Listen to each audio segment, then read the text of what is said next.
Retired, continues to work to make Milwaukee a better place for all. Once you had that first one done and you were here to witness it happen year after year after year, knowing that you played a critical role in being a part of that happening, how do you feel 52 years later? Well, I feel a lot better about it now than then. We didn't realize how important it was then, because most people in Milwaukee had never heard of Juneteenth. And we introduced, with the first one, the concept of being informed. On June 17, 2021, President Joe Biden signed the Juneteenth National Independence Day Act into law, establishing Juneteenth as a federal holiday. 96-year-old Opal Lee, a former teacher and activist known as the grandmother of Juneteenth, was a major player. She walked from her home in Fort Worth, Texas to Washington, D.C. to call on lawmakers to make Juneteenth a national holiday. Fort Smith, Denver, Littleton, I've been to Atlanta, Madison, Wisconsin, Milwaukee. She made her way back to Milwaukee this past February. There are so many things that still need to be done. She's also written a children's book all about Juneteenth and wants it to be something all people celebrate. Take the message that Juneteenth is a unifier. We need to be aware that so many different groups helped slaves to get free. That notion drives home this year's theme, as Tony Kearney, president of the Juneteenth Day celebration, explains. I am Juneteenth. It comes from I am somebody. I'm American. Juneteenth is an American holiday. So I am Juneteenth. I am America. That's where it comes from. Langston Hughes, I too am America. While Juneteenth celebrates African American freedom and achievement, it also encourages self-development and respect for all cultures. Respect and appreciation for all of our differences not only grows out of exposure, but working together. That is the spirit of Juneteenth. I am Juneteenth. I am Juneteenth. I am Juneteenth. I am Juneteenth. I am Juneteenth. I am Juneteenth. I am Juneteenth. I am Juneteenth. I am Juneteenth. Ako ay Juneteenth. Yo soy Juneteenth. I am Juneteenth. I am Juneteenth. I am Juneteenth. I'm Juneteenth. I am Juneteenth. I am Juneteenth. I am Juneteenth. I am Juneteenth. Juneteenth. I am Juneteenth. We are Juneteenth. I am Juneteenth. I am Juneteenth. I am Juneteenth. I am Juneteenth. I am Juneteenth. Somos Juneteenth. I am Juneteenth. I am Juneteenth. I am Juneteenth. Hi, how y'all What's going on? Little G. doing today? All right. Oh, wow. Such a powerful message. I am Juneteenth. We are all Juneteenth, and I am with two people who are committed to protecting and serving this community, and they happen to be co-grand marshals for this year's Juneteenth parade. Of course, we've got Milwaukee County Sheriff Danita Ball and Milwaukee Police Chief Jeffrey Norman. If I could ask you, Sheriff, what does Juneteenth mean to you? Well, it's an opportunity for diverse communities to come together and celebrate and commemorate the freedom of the enslaved African Americans in 1865, but also as a reminder that our challenges are still here today. Absolutely. We've got a long way to go, but we are making progress. And Police Chief, what does it mean for you to take part in the parade in this role as a Grand Marshal? It's an honor having the history of working this as an officer back in the day, being able to now be at the front of the line and be able to be with my co-partner, co-marshal here, Sheriff Ball. It's truly a beautiful moment, beautiful day, so I'm really appreciative of having this, bestowed upon us. Yes, well, we appreciate the both of you because you are always the front lines for this city and the county as a whole. So these ladies and gentlemen 52nd annual celebration. Back to you, Susan. Back to you, Shannon and Steve. Hey, that's okay. I'll be Susan for a few seconds. You know what? It's great to see both Danita, I should say, Sheriff Ball. Danita Ball and Chief Jeffrey Norman walking as co-marshals. It was great to see them leading off this year's parade, and it was wonderful getting the reminder from Andrea Williams of why we are all gathered here this morning. So Cassandra McShepard is one of many, I got to tell you, many of our TMJ4 staffers who are walking in this year's parade. She is with the Storm Chaser. You don't seem to be moving yet, Cassandra, but everybody looks ready to go. How's it look?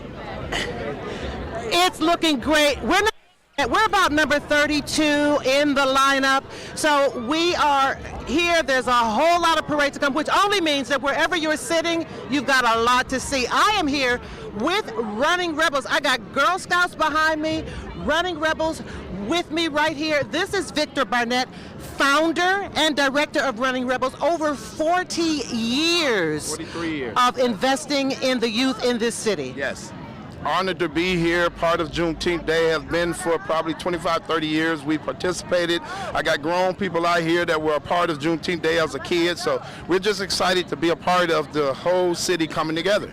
You know, again, oftentimes we focus so much on our young people, and I think a lot of people are kind of afraid also, but you have been on the ground now, again, for decades, really making a difference. How should we feel about our youth, and what should we be doing? What can we be doing? I think the message is that all young people are not making mistakes. We have some that's making bad choices, but as you see these young people here, as well as young people that surround our city, we need to paint a different picture. That yes, young people are making mistakes, but what about those that are doing great things in our city? Yeah. And how excited are you to be a part of the parade? You've been a part for many, many years. Oh yeah, plus 25 years I've been walking in this parade, so every year I look forward to it and get a chance to come out here with young people to get them to experience something so special like Juneteenth Day. In 50 plus years, anything that lasts that long, that has to be special. It is a good thing. All right, I want to again thank Victor Barnett, but all of you young people behind me, you want to say what you want to say? And there it is, you guys, Shannon and Steve. Again, here with Running Rebels.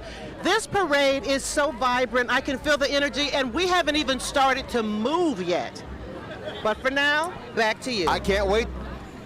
I can't wait to see this parade move. We can't wait to see it come by us right here at the corner of Concordia and Martin Luther King Drive. But it is making its way. It's coming, and our coverage of the Juneteenth Day Parade will continue with the parade in motion after a break. But first, let's hear a message about the impact of this Juneteenth celebration.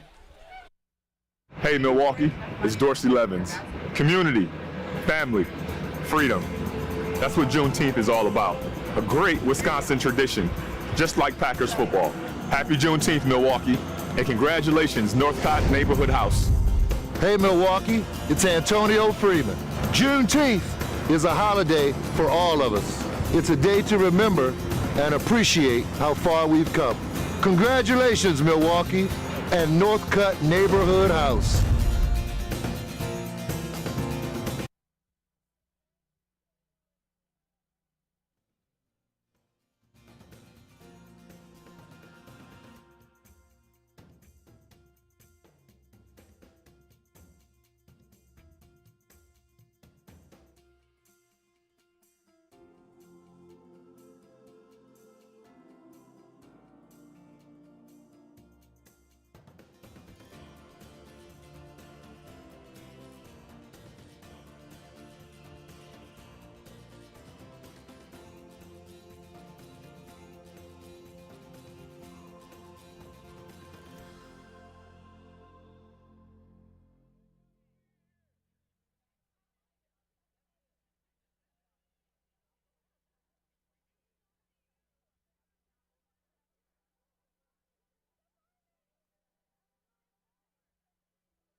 You're watching Milwaukee's Juneteenth Day Parade and Celebration on TMJ4.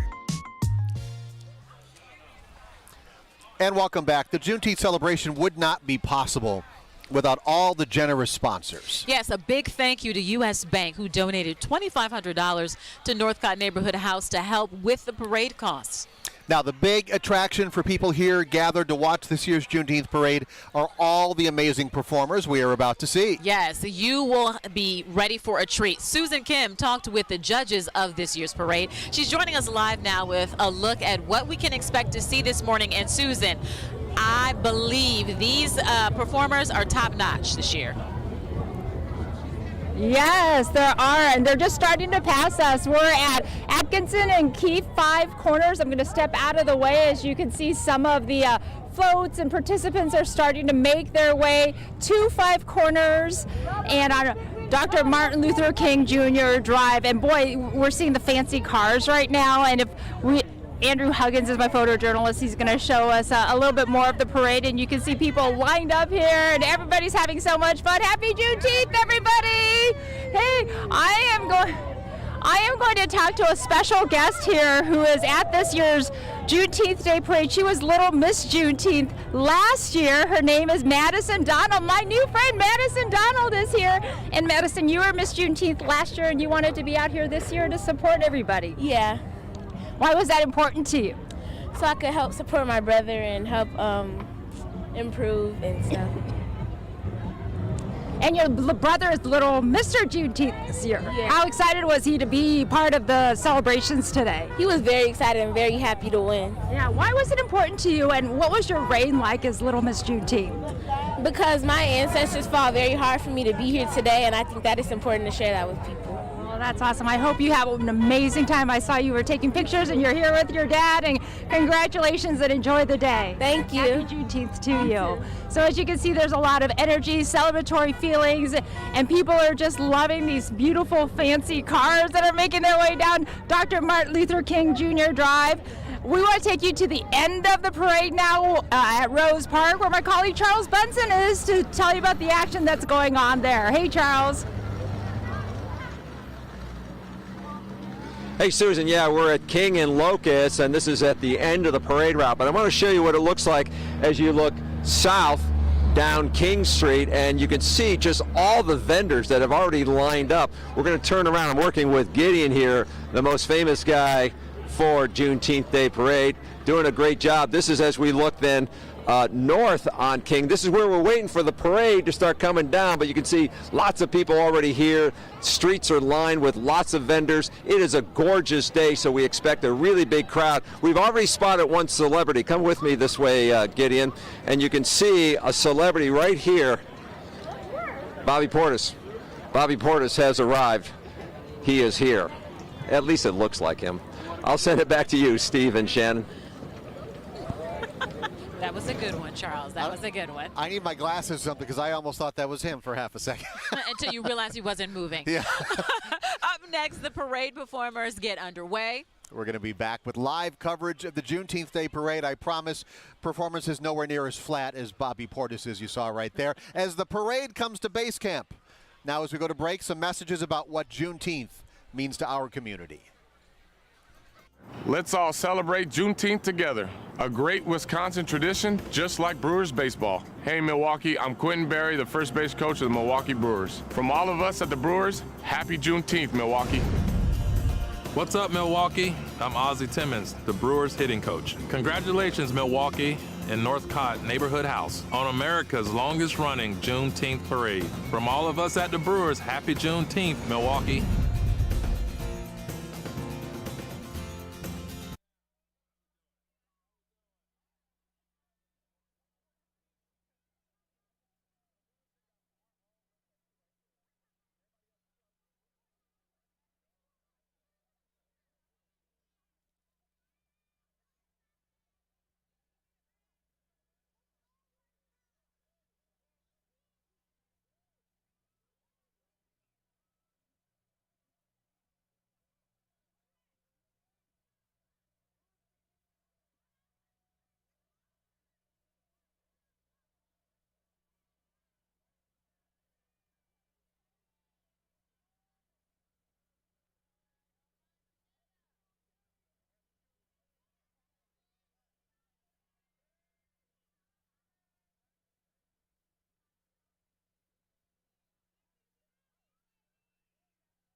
You're watching Milwaukee's Juneteenth Day Parade and Celebration on TMJ4.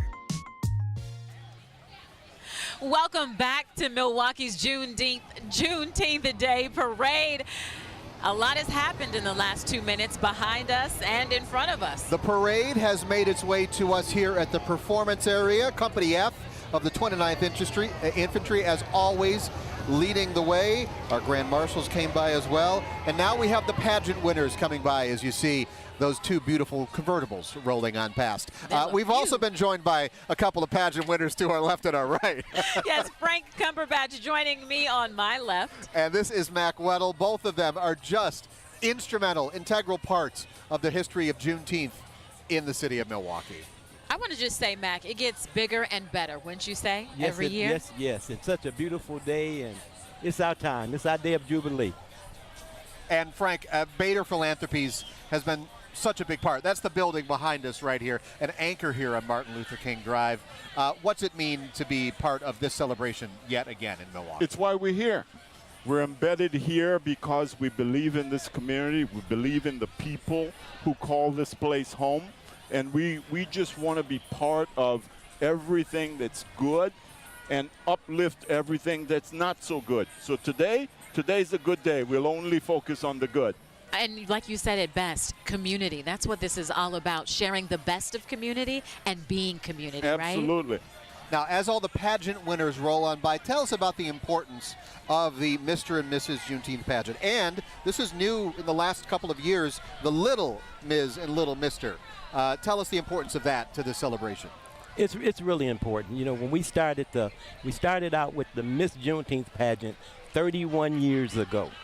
We were meeting with one of the local radio stations to get their advertisement support, and one of the managers was telling us about an event that took place in Houston where they had the Miss Juneteenth pageant. So we liked the idea. We said, well, let's try that. And what it does is it really gives youth an opportunity to display what they do and how they are a part of our community, right? Because the young become the old, and we learn from one another. Absolutely. Right. It also shows that we send a message that children are an integral part of the future of the city, of the state, and of this country. We don't have to wait till they're grown. They need to know that they're important. Right. You know, they have to have at least a 2.5 grade point average. They have to write a 250-word theme as to what does Juneteenth mean to them. Exactly. And then there's Mr. Juneteenth, Little Mr. Juneteenth, Miss Juneteenth, Little Miss Juneteenth. And Miss Juneteenth, her court will receive like $25,000 in scholarships and funds. And that's really what it's about. Yes.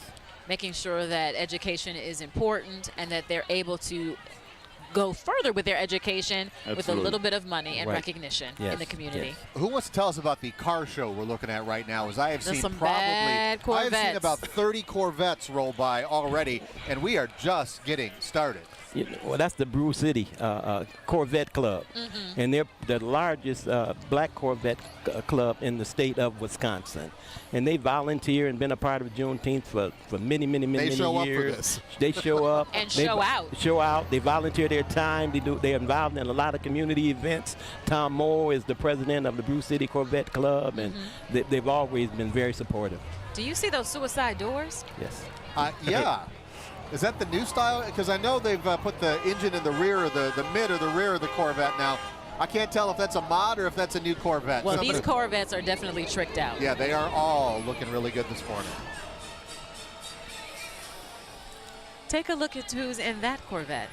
That is Congresswoman Gwen Moore. All right. Riding in style. Absolutely. Not a convertible, but when you flip those doors up, and you get plenty of air flowing through as well. And you see right there on your screen, if you're watching us live at home, there is Governor Tony Evers shaking hands with many of the people who have come out for this morning's Juneteenth parade. I see some selfies and some ussies being taken out there. There's one of those new Corvettes with the engine in the back.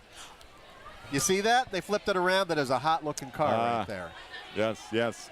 Wisconsin 46 governor. It's so wonderful to see him in Milwaukee, shaking hands and greeting the people.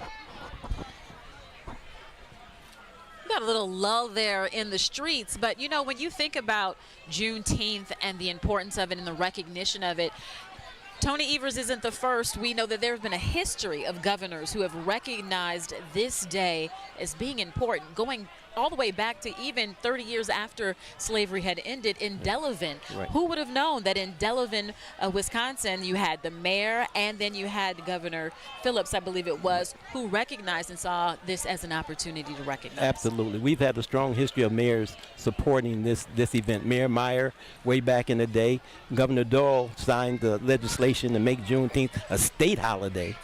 And then President Biden in June 17th, 2021, made it a federal holiday. There are some big cities in this country who are celebrating Juneteenth this year for only the second time. It's only been a federal holiday for 2 years. We've been doing it for 5 decades in Milwaukee. How were you able to get this up and running so long ago in Milwaukee to be so far ahead of the curve? Well, in the 70s, Northcott Neighborhood House is a multi-purpose community center that's a mission agency of the United Methodist Church. And Northcott was located on 3rd Street. And during that time, businesses were leaving the area, people were moving out of the neighborhood, and staff felt that some interest needed to come back to bring the life back into our area. And so one of the staff person, Margaret Rogers Peterson, was visiting her grandparents in Georgia. And they were celebrating an event called June Day. And it was in honor of the freeing of the slaves. So when she came back to work, they were at a staff meeting. She told staff of what had taken place in Georgia. They incorporated some of the ideas, so they started from Monarchy to North Avenue. First Juneteenth, like 2,000 people, and since then it's just grown and grown and grown and grown. And it keeps growing. But Mac, you could say this city deservedly should be the one that to have that history, right? You think of the history of people leaving the South to come here for work, to escape Jim Crow. You think about the civil rights movement with folks like Val Phillips and others, right? This is, if there's any place that should have Juneteenth for that length of time, is Milwaukee, Wisconsin. Absolutely, Frank. You know, Juneteenth is a day to remember, to reflect, and to move forward. And that's exactly what we're doing. And right now you're looking at one of the many lawmakers here. That was our Milwaukee County Executive, David Crawley, who became the first African-American to be in that position here in the city of Milwaukee. He's also a product of Northcott Neighborhood House, too. He was one of my kids. You claim him. I'm claiming him. Yeah, what a wonderful young man, and it's so great to see, you know, African Americans in that kind of leadership in the city, and all of the non-scientific cues we're getting is he's doing such an excellent job, and we're very happy for him. What do you make of the fact that we have in the city of Milwaukee right now an African-American sheriff, an African-American police chief, a county executive, and a mayor? I think that we've been able to get there. Absolutely. What it says is these things take time. If the African American people were a country, how old would we be? 50, 60 years? So it took a lot of time, a lot of effort, a lot of Mac Weddles in the city, just moving the community forward to this day where we have mayor, police chief, sheriff, county exec, and we're only getting started.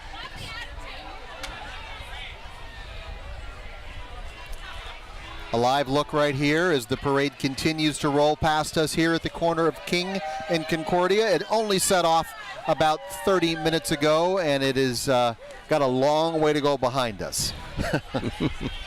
But it's good to see all of these city and county services walking the parade, showing their support for this year's 52nd annual Juneteenth parade.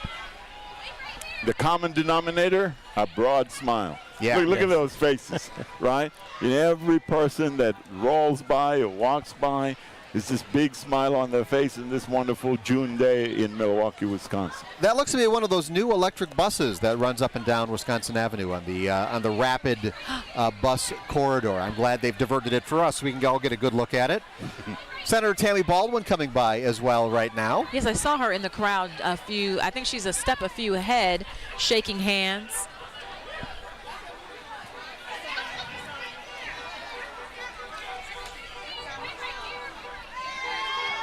you hear the bus? I do hear the bus back there. Yes. Hope no one's running after it. There's always another bus, folks. And if you can believe it or not, we have a little bit of a traffic jam along the parade route right That now. happens because, you know, everybody knows everybody at this parade. And when an entrance slows down to say hello, it backs everybody up behind it. It's like a rubber band. It stretches and then it relaxes over and over again for about 2 hours. I'm shocked that nobody yelled out, you know, our esteemed guest here. You know, he knows everybody in Milwaukee, Wisconsin. Well, that's why we put him on the inside. Who's driving the bus? If we put Mac on the outside of this desk next to Shannon, everybody be walking up to him, pulling on his ear. That's right. So I'm being punished, huh? You're being controlled. Although they put you with me, I don't know if that's going to help. There we go. There is Senator Tammy Baldwin walking amongst the many along the Juneteenth parade route. Yes, awesome.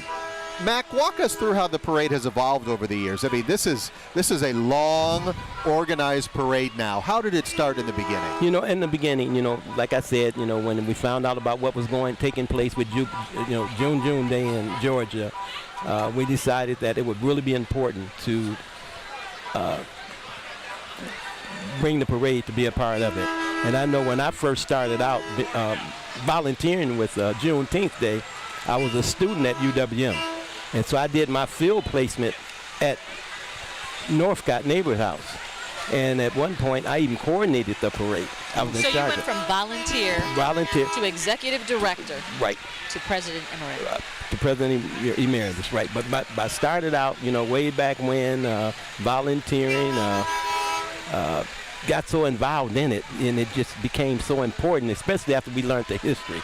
You know, the Emancipation Proclamation, just to document, you know, let slaves know they have been freed. It's something about once you know, right? The education of it. It empowered you to want to serve even more. Yes, and that's why this is so important, that these young people know why we're here today, to know exactly what Juneteenth is all about.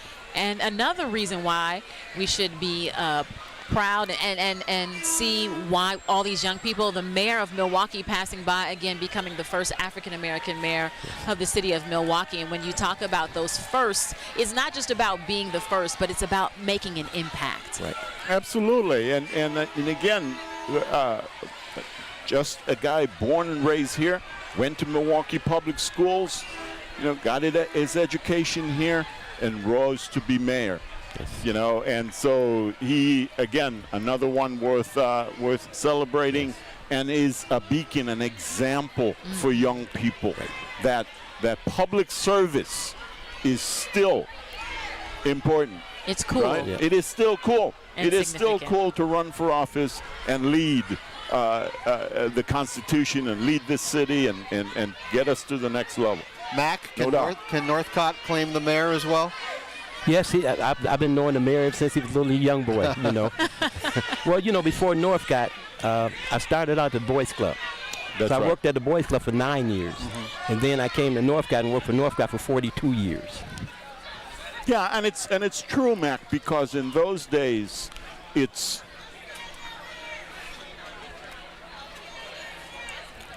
We're going to take a quick break, but when we come back, we are going to talk more about the history and the impact of Milwaukee's Juneteenth parade. We'll be back.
We are live, and I'm over here getting selfies. That's right. Well, welcome back to the Juneteenth parade. This is the 56th annual one here in Milwaukee. We have celebrities just coming up on the stage right here. Stay here, celeb. Tell everyone who your friend is. Number 86, the great Antonio Freeman. Antonio Freeman joining us on stage set. right here. I'm like, come on, let's take a picture. And this is why the parade stops and starts so much, because people jumping out of their cars to come say hello. Oh, look, they're looking for the driver. We've lost the driver now too. Antonio, you about to get in trouble. And you know, everybody seems to be up early and having a good time. Return to your route. I'm about to say it. So good to see you, though. Good to see you guys. All right, bro. All right, watch your step. Welcome back to live coverage of the 52nd annual Juneteenth parade right here on TMJ4. We've been underway for all of 40 minutes, and we are already losing control of the situation. I love it. Look, what did I say? We are seeing a little bit of a traffic jam along the parade route, and it might be our fault because we asked him to come up here and take a selfie. We did want a selfie with Antonio Freeman. We did. Who doesn't want a selfie with a Packer? What a great turnout this has been this year. People were putting their chairs out before 7 o'clock this morning. As I was looking down Martin Luther King, the smoke rising from all the food trucks that are set up on both sides of the street. I mean, that is a sign. If we had smell-o-vision, I Right? would share with our audience what we are smelling right here on Concordia and MLK. But I can tell you what I will be doing once I get off this You're stage. taking a walk and getting lunch. You said it. Look at this live look from above. You can see the skyline. You can see the parade in the city of Milwaukee. Today is a day of freedom. Today is a day of celebration. Today is a day that we are all Juneteenth. All right, Antonio Freeman is back inside his ride. We're going to get him rolling again. Holding up the whole show right here. How about that? So great to see him. Such a great friend, and he's such a great ambassador to this city. And you know who also is another good ambassador to the city? You'll see right coming behind Mr. Friedman is Councilwoman Milwaukee Coggs. This event is very dear to her heart as well because it's also in her district. Yes, and not only that, Alderwoman Milwaukee was the second Miss Juneteenth. Yes! Wow. Talk about Jeopardy facts. Right. And her daughter was the first Little Miss Juneteenth. Oh. And there she is right there. Right. Wave to the camera. Now, we are in the dignitary portion of the parade right here, but there's a lot of performers coming as well. What are the traditional performers we see turn up in good numbers for this parade? You'll see dancing. You'll be seeing tumbling. You'll be seeing some gospel, some jazz, some R&B. The best of the best. The best of the best. You're gonna see a whole lot of the drill teams, the young ladies, drill teams, and it's a competition taking place today also. That's right. And you know, over the last few years, there've been some floats. Right. You know, and I think the floats are great because it brings out the creativity of the kids to try to show Juneteenth in some design and et cetera, and that's part of the competition as well. Absolutely. And as we rode down Atkinson, we saw some floats that were being set up. That's right. And do people show up at the last minute, try and slot themselves in the parade? Is that still going on? That's still going on. Oh, yeah. Wait, not only trying to slot themselves in the parade, they're trying to slot a booth on the street. Right, sure. Absolutely. Just show well, up they and were try to out make here it happen. pretty early, Frank. They were out here pretty early, about 5:30 or so. I saw a few food trucks setting up. They were, and they were claiming their spot, their primo spot. Look, back in the day, the night before, they would come and set. People have started setting up the night before. Even almost like July 4th when you go down to the park, people would stake out their claim. Yes. Listen to that sound. There's this one little girl. She's catching all the candy. Oh, is she? Yes. Direct her to me. See her right there, first one. Got the little. Shannon needs a snack. Paisley is what I'm picking got up the little on right paisley here. shorts on. Oh yes.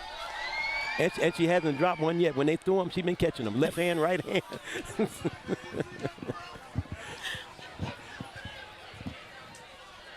What an absolutely beautiful morning this is. We could not have asked for on Martin Luther anything King better. Jr. Drive. It's not too hot. Not too It's hot, just a little cold. bit of haze. You know, making that sun a little easier to deal with. I like it when the wind picks up a little bit, because then you get to smell that barbecue smoke in the air. Lets you know what's So I coming in guess a I couple know what hours. you're. I have a feeling you're not going to make it to 11 o'clock. You know, you're going to reach for some barbecue here Can we get pretty soon. DoorDash along this route? You know what? I'll pick up my phone on the next commercial break and see what we can get delivered. Yeah. But it does smell great. And again, some of our first-time council members with the city of Milwaukee are also joining the parade this year. Lamont Westerland. That's right. The parade has always been very good to the elected officials. You know, it's a great opportunity for them to connect with the people.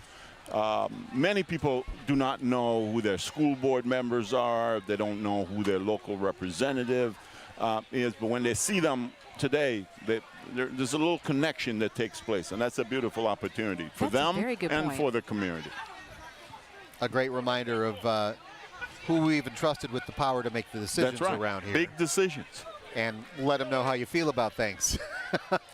and some people will let them know. Some people certainly do. Yes.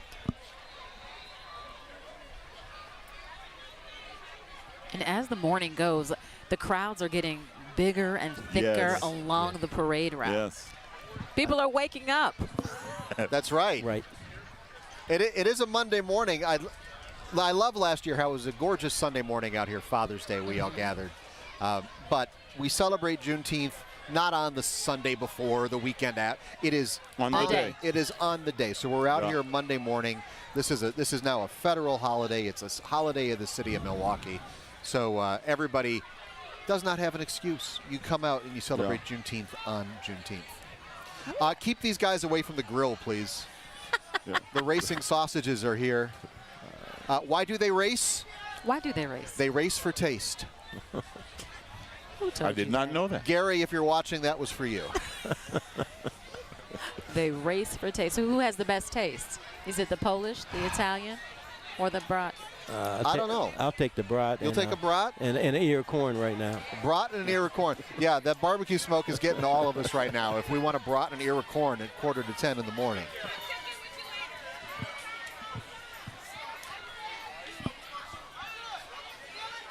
Alderman Russell Stamper. Russell Stamper's rolling on by, throwing candy to all the kids. Alderman Stamper. Again, you trying to get him to jump out of the car too? one from a legacy, Russ Stamper Sr., judge, and again, the siblings coming down to understand the value of public service. And there was another family. I mean, the Coggs family. We saw Spencer early in the parade. No doubt about it. Well, see, there, Elizabeth Coggs was a county supervisor, state supervisor. Her mom, dad, were in politics, so family is just, tradition. Absolutely. Cecilia Gore from the Brewers Foundation. Someone who's always giving to the community. Absolutely. Seeing where the players can make an impact with their dollars. No doubt. And who doesn't love the Brewers? Oh, I love the Brewers.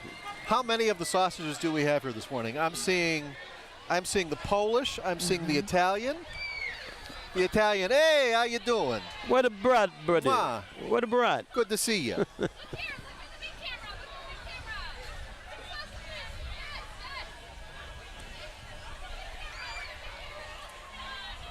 Looks like the Brewers are representing this year. Absolutely. And only 3 of the sausages, the 3 of the racing sausages represent a quorum. Could we have an official race if we needed to? Mac, you might be able to answer this a little bit better than I could, but when did the professional teams get involved in really being part of Juneteenth, being part of the parade? Well, the Bucks started in 1968. Oh, I mean, that's when they formed. That's when they came into being. So I would say really from day one. From the beginning. If not much, a little. Yeah. And then as it's grown and matured over the years, there's been more involvement. Yeah. And as we talked about, and we're looking at all the elected black officials, now we're looking at black men and black women in high positions of authority with various sports nonprofits, organizations, corporations, businesses, and so that has helped us really grow. It probably didn't hurt that a young man by the name of Lou Alcindor living off of on Capitol, absolutely, being part of the community, being a huge leader, national leader. Absolutely. Another thing too. I really want to compliment the Beta Foundation. To move into the heart of the city, right? And they really showed up. I mean, they have supported so many good things in our city. On Saturday I was at the Cage, Andre Lee Ellis, which work with young people, where they're learning all about gardening. The Beta Foundation has supported them really well. So, I mean, kudos to the Beta Foundation. Thank you. Frank, your timing on this is almost perfect. As you say the words Lou Alcindor, what did we see pop up on our screen but Bango Buck? Oh, really? Bango's coming up behind us. Bango is coming up. Absolutely. Lou Alcindor, known later in life as Kareem Abdul-Jabbar, right? Again, very prominent in the civil rights movement. So it makes sense. There's Bango and Pointer right there coming past us. Oh, look at the drone.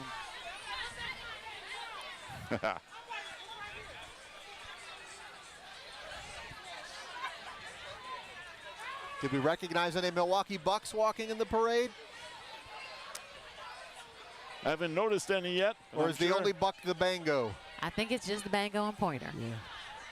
Well, that's great representation, nevertheless. That's right.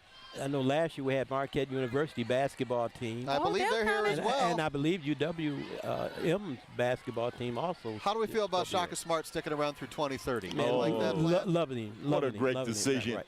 Great. What a great coach. What a great human being, Shaka Smart. What he's done already in the short time he's been here, on and off the basketball court. Yes. Most definitely.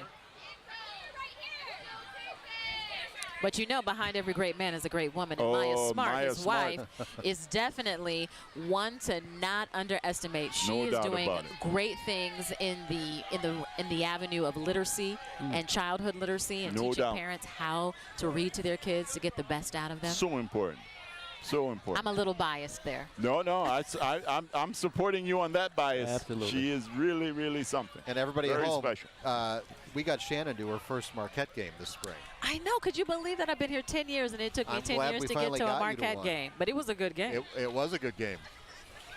Marquette, you were just waiting for great basketball. She was. And Pfizer. If there was a time to get into Marquette, it would have been better being in Pfizer than being BMO. You know what? I grew up going to Marquette games at the old Bradley Center, and it was state of the art at the time. But man, I'm so lucky we have the Palace that is Pfizer to play in now. But hey, that's not why we're here. Look at these classic cars. Car. Now I'm not a big classic car person, but I know a good car when I see it. Matt, can you tell me what car that is? It looks like a Rolls Royce. I'm not sure, but it is sharp. Frank, you got any on I this don't one? have a whole lot of knowledge about cars, but I know a good car when I hear it. Yep. Oh, when you hear it. Oh, I mean, listen to the sound of that. These engines, how they keep these cars going. I don't know if you've ever been to Havana, Cuba. I was thinking that same thing. You go to Cuba and you see how I have no idea where they find parts for these things. Just as these guys parts are keeping Mercedes these things going, and it's just incredible. Mm-hmm. Just speaks to how we used to make cars. That's right. If you took care of them the right way, make them to last. You could make them last forever. Yeah. The craftsmanship. One call. The care. All. It would not be a parade without some David Gruber action as well. Oh no.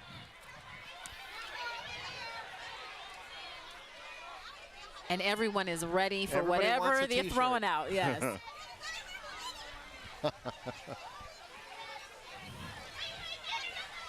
How long is this route? More than a mile? More than a mile. Oh, yeah. So you're going to get your steps in today? You're going to get your steps in 12th today. and Atkinson to Locust and King. Yeah, right. that looks to be probably maybe a mile and a half. But they're not feeling a thing. They're just happy. Your feet are fine. You don't feel your feet till you get home. Exactly. It's when you get home. It's a wonderful sight. I just love seeing how this parade is so intergenerational. We see the young, we see the old. We see even dogs. And you see the mixture of all the different cultures of people, Yes. which is beautiful. Yeah. Which is great. Again, goes back to the example and to the title of this year's parade, I Am Juneteenth. More and more of us are coming out and experiencing the culture. But I think there's another layer here, though.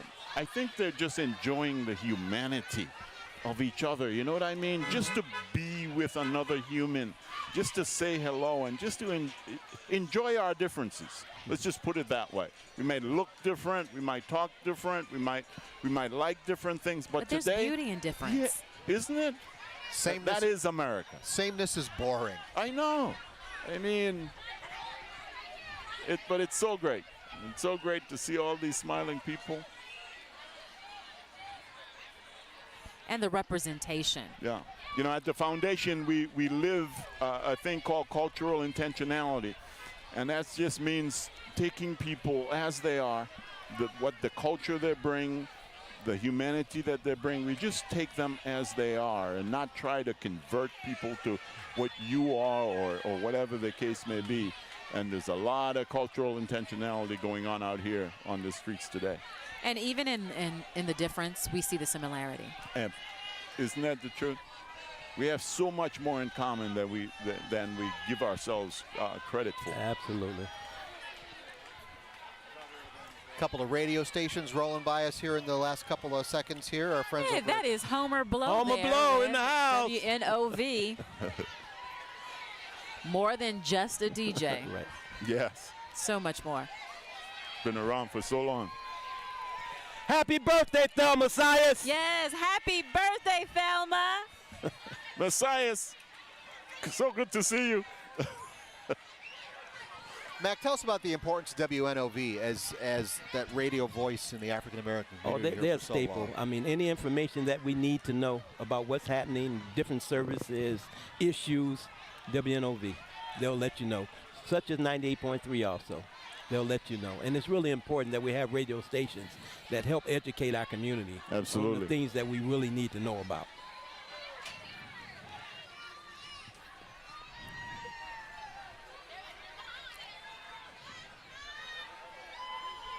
Oh, I think we're about to start getting some of our performers. I'm ready for that.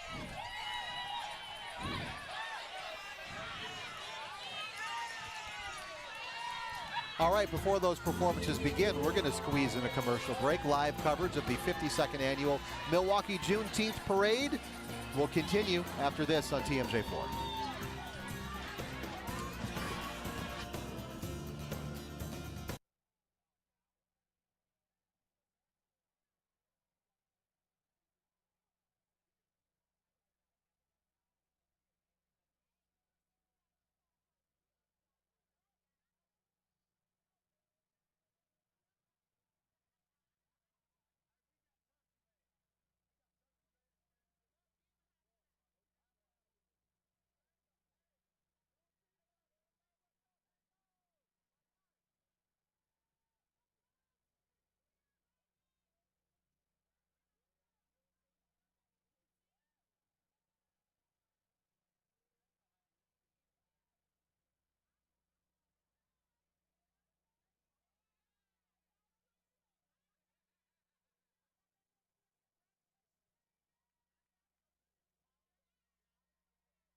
Right there. Mac Weddle pointing out all the pretty girls around. Who's that standing over there you want to say hello to on television? I want to say hello to Rhonda. Hi, Rhonda. Did you see how she lit up when you said her name? Big old smile as soon as Mac Weddle said Well, when you get a hello shout to out Rhonda. from Mac, you know, I'm telling you feel special. Welcome back, everybody. It's live coverage of Milwaukee's 52nd annual Juneteenth Parade. I'm Steve Shamraz. I'm Shannon Sims here with Frank Cumberbatch. And the Mac Weddle. The Mac Weddle. Oh, the Mac Weddle. He's official.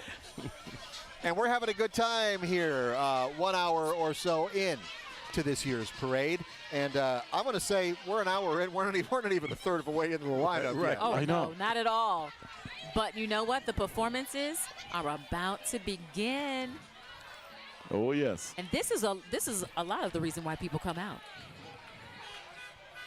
to see the talent.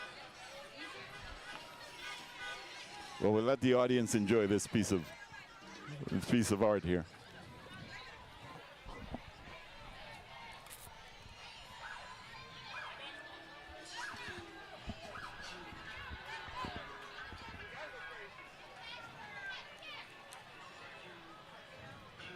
Let's find out who this group is here about to perform. The Issa Stampede. That's who I think it is, the Issa Stampede. Starting off soft, starting off slow.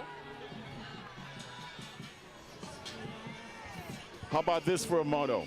We dance to cause a pretty ruckus. A pretty ruckus. A pretty ruckus. That's like good trouble. Right?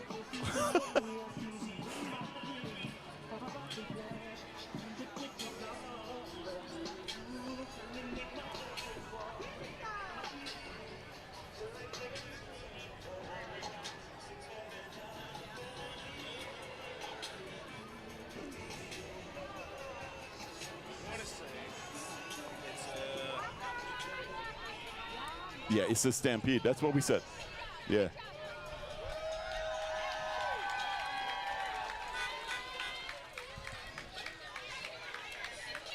And now walking behind it is a Stampede Dance Squad. Is the Urban League of Greater Milwaukee. Good morning. One of the oldest urban leagues in the nation.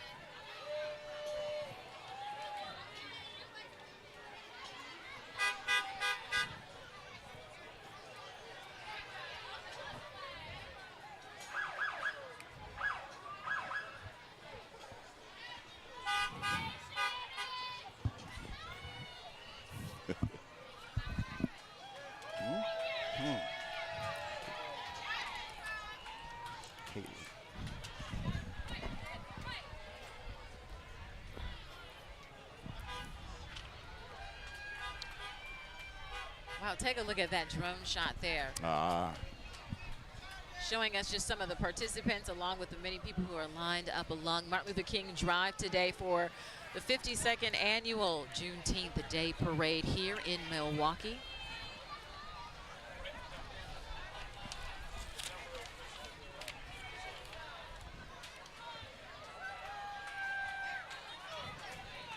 As I look down the side streets,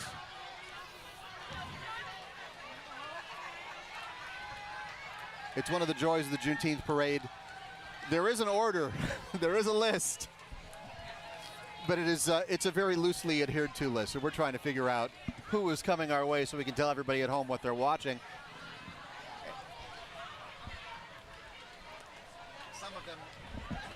Some of them more obvious than others, like the Milwaukee County Sheriff group coming through here. Here's the Running Rebels. There we go.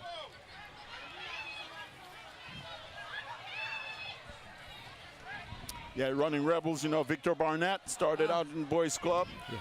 Victor Barnett They're is talking about a man of service and a heart of gold. A heart of gold. Along with his wife, I always want to make sure we give credit to the great women behind the great men. That's right. But then again, a guy who sees the value of giving back to these young people, keeping them safe, showing them how to be valued to society. And what they've produced in dividends to this community. It's invaluable. Who they've saved. Invaluable.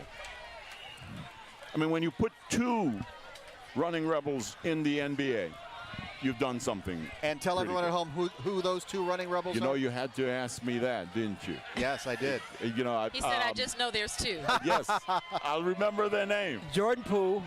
Yes, Jordan Poole. Poole. Golden State. Yes. Well, 2 of them play for Golden State. State. They both play for Golden State. Jordan Poole. The other one's slipping me right now. I'll get it. But that's a great question. Hey, do we recognize anybody in this group coming past us right here? These are our co-workers at TMJ4 News. And there goes Antonio Freeman. No, just kidding. Passing out the candy. We've got producers. We've got on-air talent. Hey, and I see Milwaukee Cass, Mark Cass from Mark Milwaukee Cass. Business Journal walking as well. But let's talk to Cassandra McShepard, who is in the She's parade, in the parade. walking, shaking, look, giving hugs. Cassandra, hello. Thank you. Hey. Hi. Oh, I'm sorry.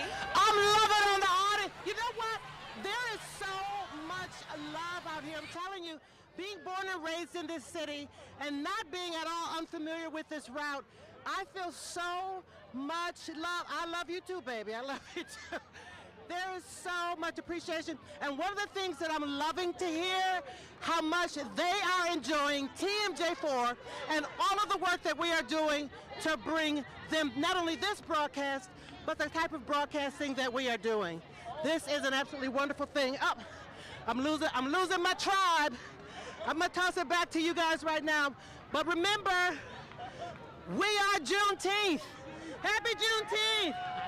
Hey! Cassandra's got the roughest job of anybody here today. She is doing live television and walking backwards at the same time. That's right. Cassandra, the high degree of difficulty. We thank you for that.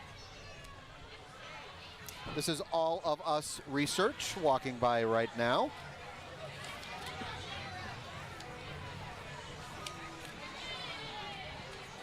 Can you hear it?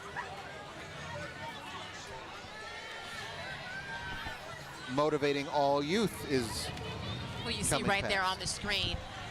And Mac, you said it earlier. This is important for the youth. This is really important. It gives them an opportunity to express themselves, to instill confidence within themselves, to see other young people that they have an opportunity to do what they're seeing Little Miss Juneteenth and Little Miss Juneteenth be a part of. Or even to just get the experience of being in a parade, right? Some of them are riding in these fine cars. Others are being drawn by a horse. Yes. And this is, for many of them, their first time. Yes. a fine-looking horse right there. Yes. Our first horse of the day. Or did I miss it? Were there horses with No, that's the first one we've seen today. With Company F, okay. This is wrong. I did not want to leave out a horse if one had already come past. Now, going by as a group, motivating all youth, and again, it's so great to see people understanding that they have to create positive opportunities for young people. You know, we know the challenges facing our young people coming out of COVID. We hear about the mental health issues. We hear about issues of boredom, but along with it comes organizations to help them. Well, the slingshots have arrived. Slingshots and slushies. Slingshots and slushies. That's fun to say. I won't do it again. That sounds like a good business. This group, the slingshot right here, belongs to We Gon' Slide. These things are so interesting. I don't know if you've seen these on the road, Steve. I have seen them on the road. How can you not see them on the road? I'm amazed at how fast they go. Yeah. There's not much to them. No, and they've become more and more popular. So this whole crew, wait till you see them come through. Oh, they were on the slushies, but now the kids want candy. Yeah, the kids want the candy. So they're holding up the parade. Absolutely. We talk about opportunities for youth. We talk about candy as an opportunity for the youth out here today. Everybody wants that.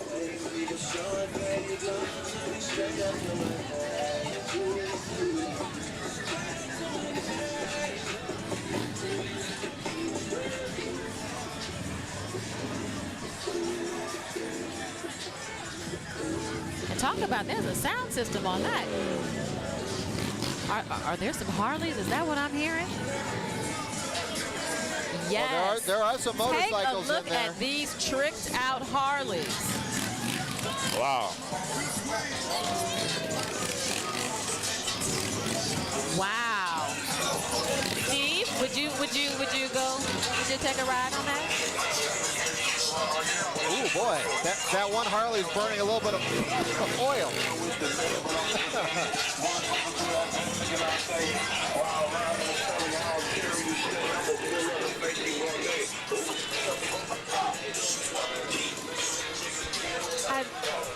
Again, this is We Gon' Slide.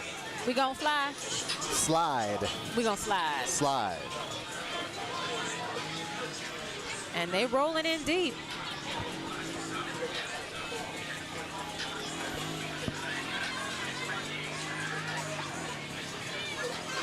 some of the paint jobs on these. We got a nice looking Milwaukee Bucks custom coming by right here. Yeah, the creativity is off the charts on some of these things.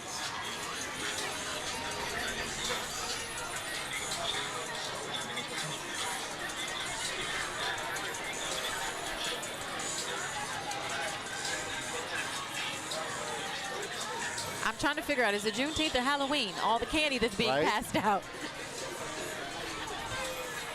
A parade is just an excuse to come home with a bag of candy. Kids, just make sure you eat it in moderation and brush your teeth afterwards. I don't know if the dentist is happy or sad.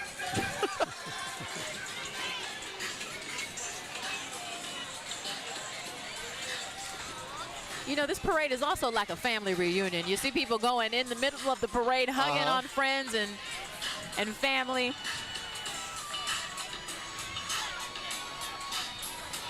Mac, how much family are you seeing out there today? A lot, hundreds of family members out here today. You see the parents with their children, young kids. Families, neighbors. Neighbors, the people who haven't seen their neighbor all year. Right. They'll see them today. Yeah, you get to see old friends that you hadn't seen in years. I was talking to some friends earlier. Hey, I see a state basketball trophy. Our runners-up is that Mount Calvary? Division III. Really? Mount Calvary Lutheran School, state runner-up in basketball. Congratulations, and thanks for walking this year. Okay.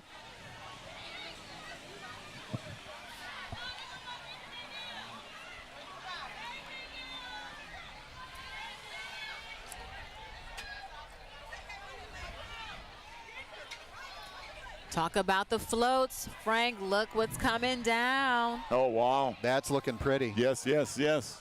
That will be tough to beat. The competitive spirit is definitely here today. Well, they took the time. They took the time to understand what Juneteenth is and put it into some creativity. Can't wait to see who that group is. They'll be here in just a minute.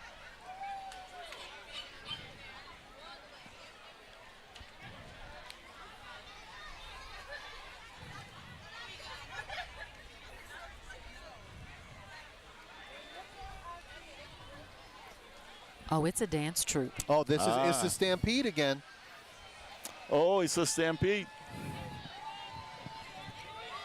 I think somebody jumped the line. I think so. I think there's a little bit of line jump going on. So let's go ahead and give it. It's a Stampede dance team. Yes, Their props. Yes. As you said, their motto is "We dance to cause a pretty ruckus." We dance Look to at cause those. a ruckus. Look at those beautiful little young ladies I and get young it. boys. I understand it. Man, it's wonderful. No, did you see? No, you have to see the little one. Yes. She is giving me everything.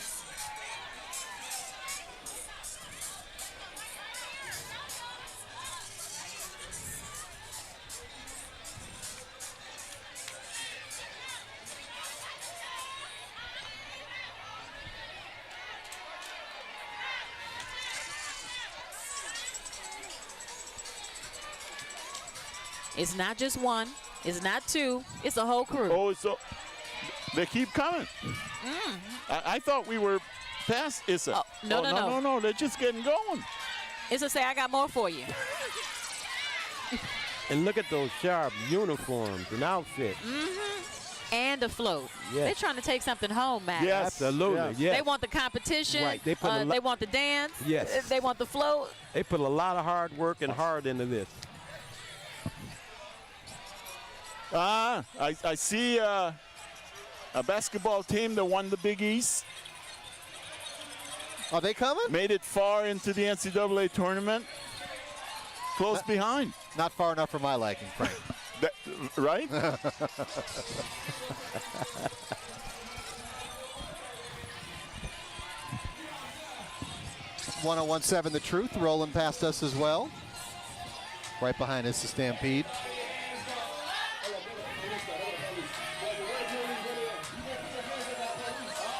Uh-oh.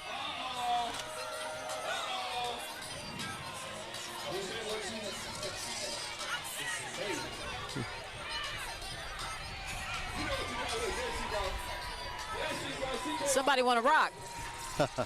The wind blew your page.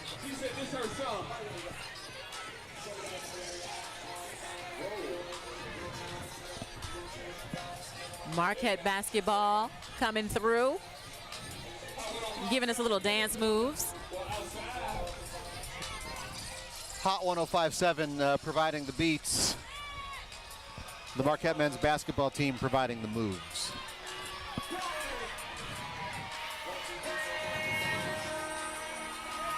You know, we were talking about Shaka Smart earlier, you know, how great it is to get Wisconsin owned. You know, born and raised here in Madison and come home to lead one of our great basketball programs.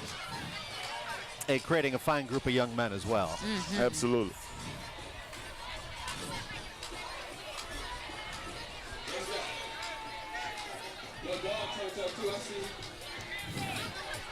Thank you, sir. You said it down. How you doing? How y'all doing? How y'all doing? What's good? TMJ, what's happening? Hey! Who said that? Damn! Oh, hey,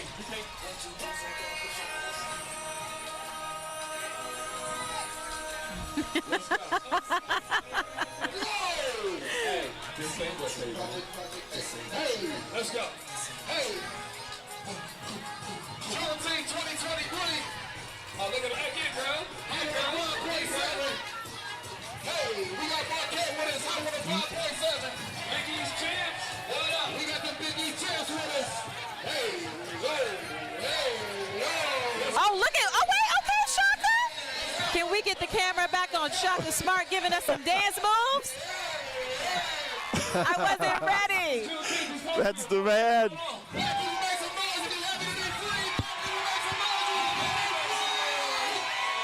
I can't wait to have that interview with Shaka. Yeah, let's get him here. No, let's pull him up here. Hey! Shaka! Let's get the coach. Come here, coach. Here he comes. What's happening, boss? I didn't know you had that so good to see you. What a great moves. This is the second crash of our How are you enjoying Juneteenth? Tell us something about here. what Juneteenth means to you. Yeah. Oh, yeah.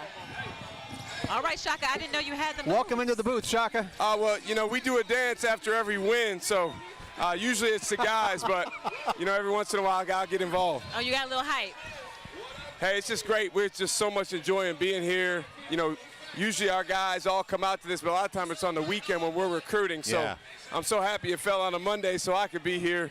Nothing better than being in the community here in Milwaukee. What does Juneteenth mean to you? It means a lot. That's a complicated answer.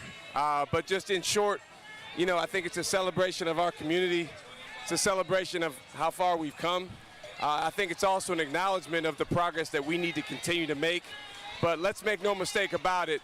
You know, any points of pride that our black community has here in Milwaukee are positive, and we need more and more of those. And if at Marquette our basketball team can be a small part of that, then we're excited about that. I want to thank you as an alum and as a fan and as a fellow citizen of this community that you're sticking around for a while. You decided to commit yourself to the program. It's the place to be. There's nowhere else to be. I'm from Madison, so being close to my mom and being back in the Midwest is a special place.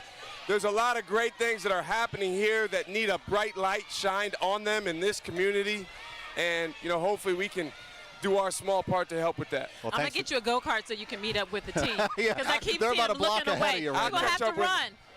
Thank you, guys. Get your run in. Thank you. Thank you, Shaka. Marquette men's basketball coach Shaka Smart. Impromptu interview. Frank Cumberbatch can get anybody to come up on stage. I like the way we worked this year. We put Frank next to the street. Frank, you can get anybody to come up here, That's can't my you? boy, man. I love that man. You know, He was right on point. Absolutely, and he's such a great mentor for young people. To see him out there with young basketball teams and really sharing a positive message. I love Shaka Smart. He knows a thing or two about shaping young people into good men. Yes, Absolutely. most definitely. Well, we have a little lull here it was a bit much for a few seconds. That was a lot there. going on It's for a a lot. little bit. This is how this parade works. You get a lot in a little bit, and then you get to breathe. Yeah, we were drinking out of a fire hose there for a couple minutes. Who's got the towel? Well, we just want to thank those who are at home watching us live for the 56th annual. 56. I'm already 52. in the future. I'm already in the future. The 52nd annual Juneteenth Day Parade here in Milwaukee, one of the longest running ones in the nation. And we are here at a table with two of the best to be here with today to celebrate. President Emeritus Mac Weddle. And Frank Cumberbatch. Epic Moves is coming past us right now. And again, let's talk about the creativity of these floats. I mean, we went all the way and did It's a real float. Pergola in the colors of red, black, and green.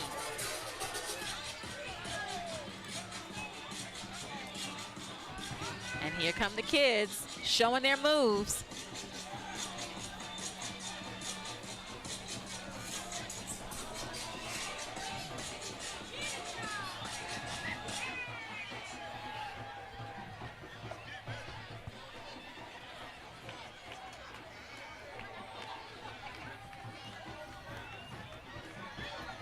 You hear the drums? I hear the drums. It's the thing that binds us, right? We're all African. Yes. And what does that mean when you're African? That drum. That beat is in the core, whether it's reggae music, soca music from the lower Caribbean, jazz music, you name it. The beat, the drum is the spine is what makes us African. And it's the heartbeat of humanity. Absolutely. That, what you're hearing there, is what I was waiting for. The Nefertari African Dance Company is what that is. They've been around since 1968. You know, a lot of dance troupes have come and gone. Maybe the only other one I think could be recognized as them, maybe Kothi is probably, but Nefertari has been around for a long, long time.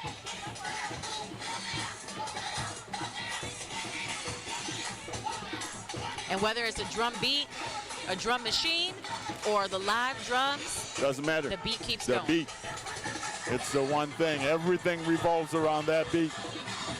Mac, as I look at the rundown for this parade, I mean, we're maybe 90 minutes into this. We're not even halfway through. I was just about to say. What was this parade like in the beginning that it's grown to this?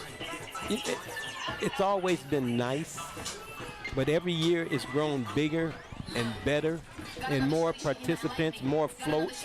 You know, in the past, you know, school is out this time of year, you know, so it's hard to get the schools, you know, to do the floats, but we're seeing more and more floats every year now being a part of this parade.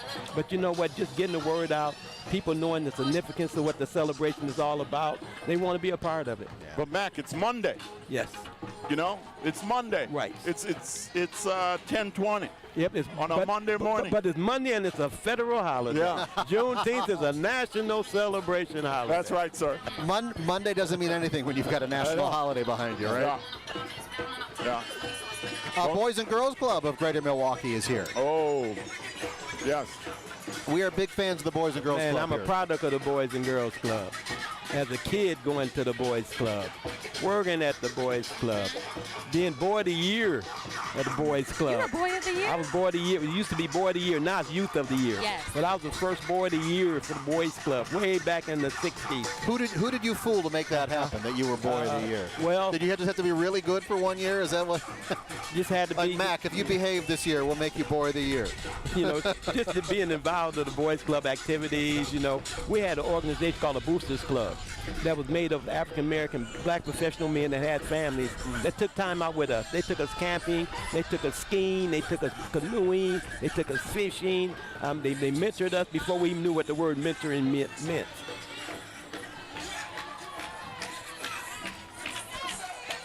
Okay.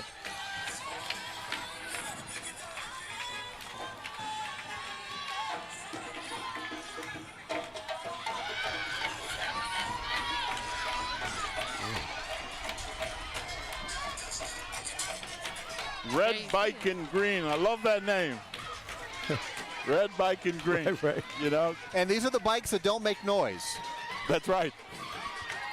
We had those come through already. Okay.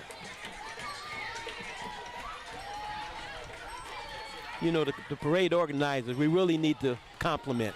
They've done a great, fantastic job. I believe this looks to be the largest that we've had. You know, I think. Well, I mean, once you start seeing just how popular it is, you want to be a part of it, right? Absolutely. Yeah, this is the third we've been a part of, the second in person. Yeah. That first one was the first year coming out of the pandemic, so it wasn't quite the same. But it has grown each year. I'm going to say that we have certainly grown every year, surpassing the last every time. And look at the Boys and Girls Club coming down MLK Drive, representing. Yeah, so wonderful to see that. Oh, and they're going to dance for us, too.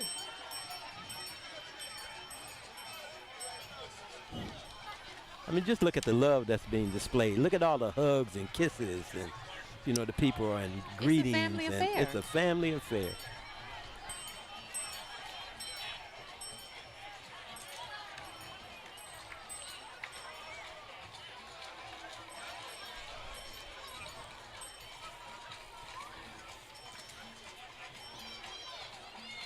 You know, you may think it's a small group of Boys and Girls Club, but the leadership of the National Boys and Girls Club is run by guys from right here in Milwaukee, Wisconsin. You know, John Smith, who worked with Journal Sentinel CEO, Chris Abley is board chair of the National Boys and Girls Club, come right out of here from Milwaukee, Wisconsin. Yeah. So again, you know, we produce a lot here. You know, we sometimes knock our city, but our city you know, does a lot. Let's enjoy the Boys and Girls Club. Yeah, this is the Graduation Plus Hype Squad.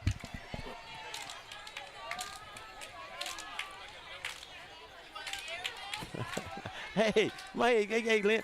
We have the director of Milwaukee Public Schools, Lynn Greb, right behind me.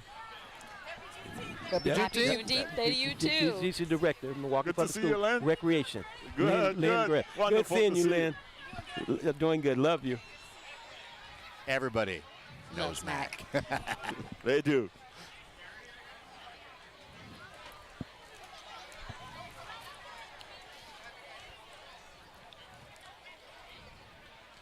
I think the Boys and Girls Club is waiting for their music. They're waiting for the music to kick in. They want to show us their moves. Yeah. DJ seems to be having some technical difficulties.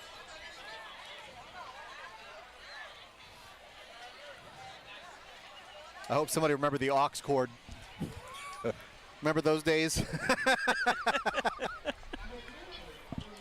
Your Bluetooth is ready to pair, everybody.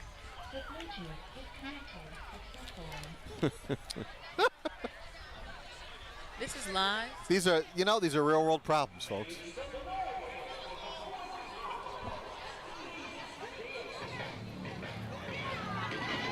It was worth the wait.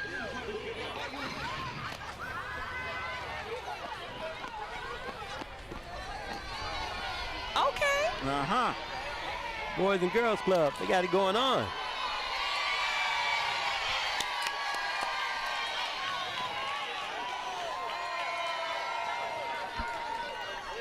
Well, if that doesn't hype you up, I don't know what will.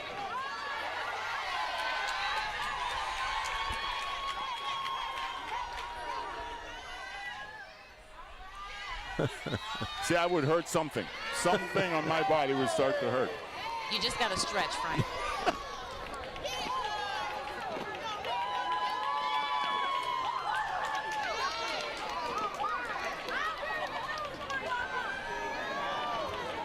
To see the smiles on these kids' faces as they accomplish these dance routines, it just does something to your heart. Oh, yeah. It does.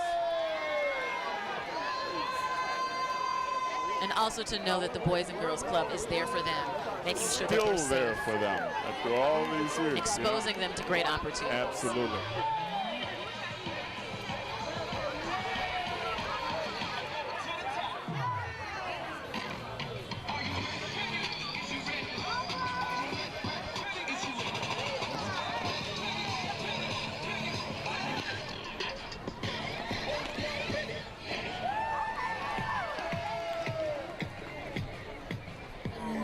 And you see this group is multicultural too. Yes, that's the beauty of it.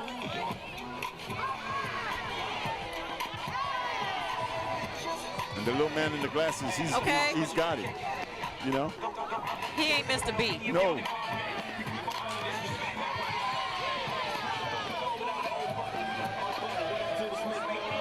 Again, you're looking at the Graduation Plus Hype Squad.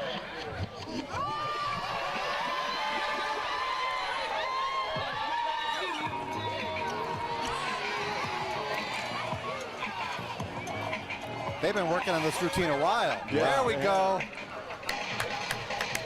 Oh, there's more.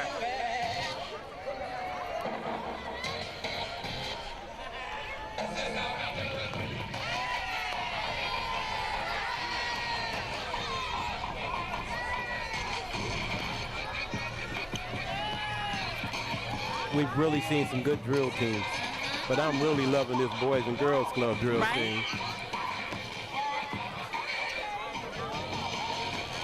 Go ahead, get it, get it, get it. Good day, good sir. How do you do? Lift hard. Nice job, Graduation Plus Hype Squad. I hope they did that in front of the judges. I believe the judges are around here somewhere. No, If not, we're about to be the judges. The judges are behind us, so they had to stop up there and do that probably earlier. I hope they have the energy to make it down to Locust. They have an encore. Remember, we were young like that. We could go all day. We have that energy. I'm still young. Shannon's been going since 2 in the morning. That's because I had to do the morning That's show. right. Clarification. Not like that. I do want that energy, though. Yes, that's a lot of calories being burnt there. Yeah. Nice job, Boys and Girls Clubs. Awesome. Thank you for Wonderful, wonderful. Well, if you want camera time, just unplug the aux cord. That's right. Took a minute for Bluetooth to pair. Coming up next is Mentor Greater Milwaukee. Here's an organization I love. Yes. Donnell Ramey has done an excellent job with this Mentor Greater Milwaukee.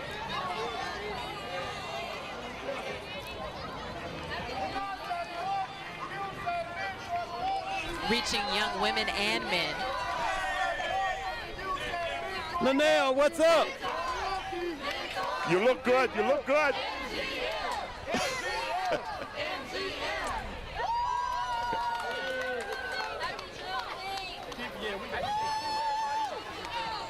Oh, and behind is the lady swagettes. I don't see the swag boys. And they're recruiting too. And there goes Brown Deer's president there, Wanda Montgomery. Where is she? Hello, Madam Manager. Good to see you. Another float coming by. So wonderful to see you. Thanks. Hey, good to see you. Here's another great example about the floats that are in today's parade. Putting the work in on a float. Putting it in. And it's a float and a dance troupe. So we are in for a treat. Oh, they want everything. They want the float prize and the dance They say prize. go big or go home. Exactly. We come to take it all. So hopefully we are going to see these young men and women dance. We'll get you their name here in just a second. This is Lady Swagger. Swagettes. Swagettes. That's what Lady Swagettes. And apparently the theme for today is Candyland. Wow. Oh, I'm ready for it.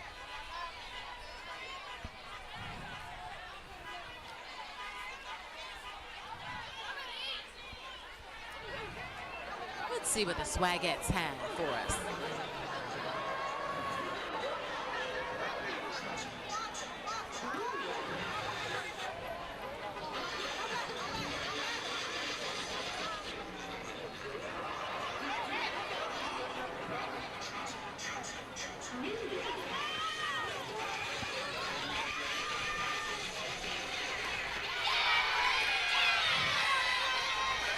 Right behind the Swagettes. Oh, the Swagettes are performing, and we'll enjoy the Swagettes.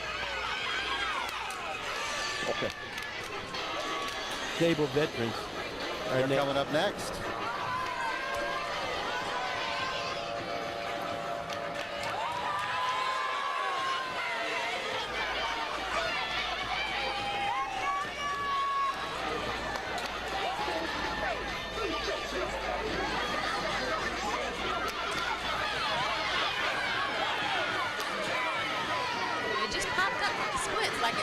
Yeah.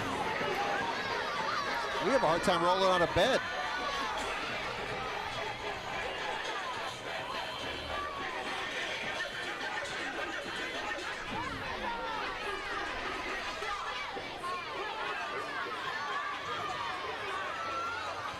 I love the creativity.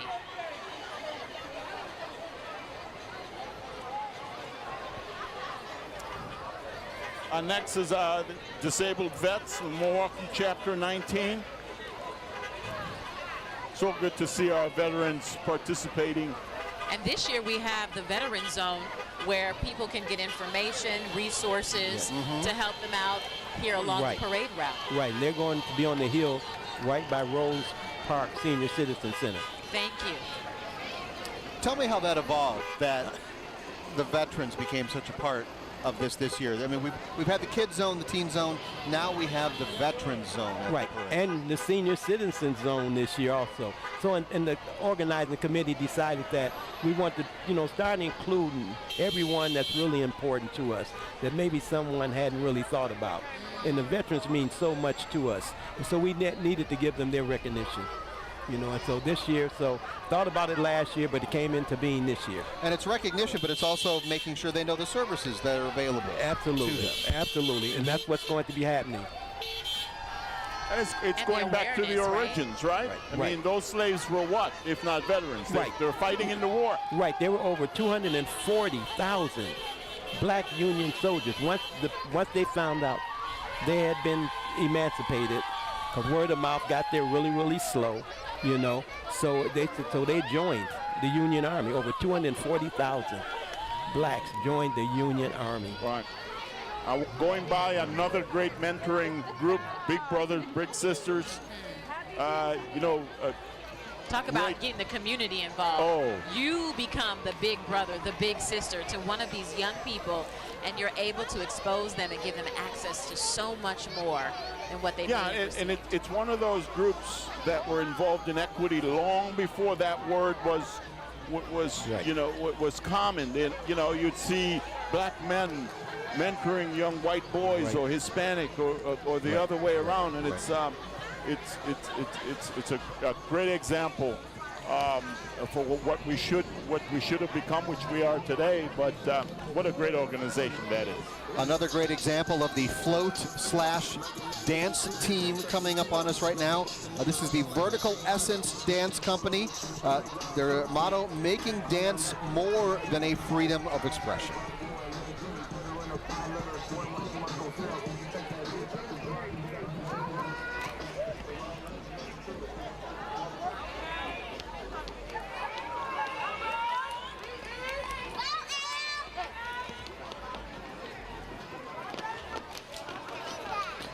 Some of them are so small, Steve. But they're still participating. If they're not, they're not dancing, they're walking.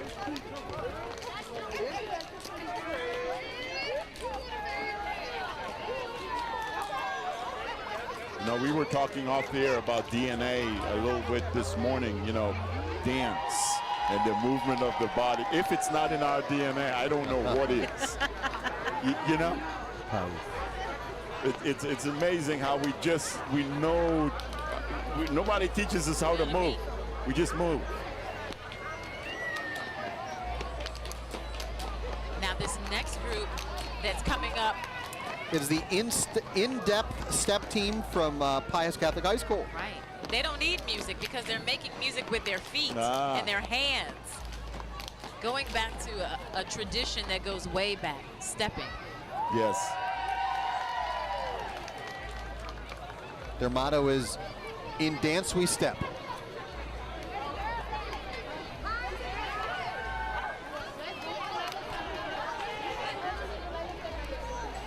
again, it's important to point out stepping at Pius High School.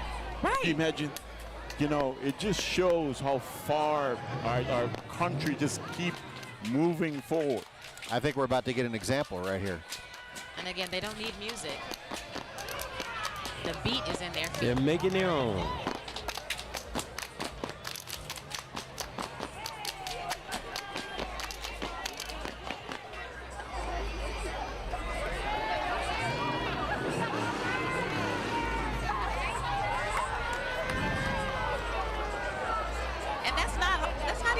No, it's not. It's not easy at all. Fast paced, then you also have to be coordinated. Yeah. Yes. And then you still gotta go home and do homework. You know, the English teacher doesn't say, well, you were stepping, so you know, you got homework. Right. There's still work to be done. Yes. okay, we got some caddies and some Corvettes.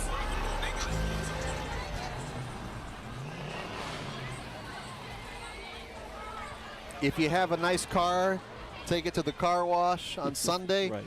Drive it in the parade Pay the on entrance Monday. fee. You too can be a part of the parade. Is there an entrance fee?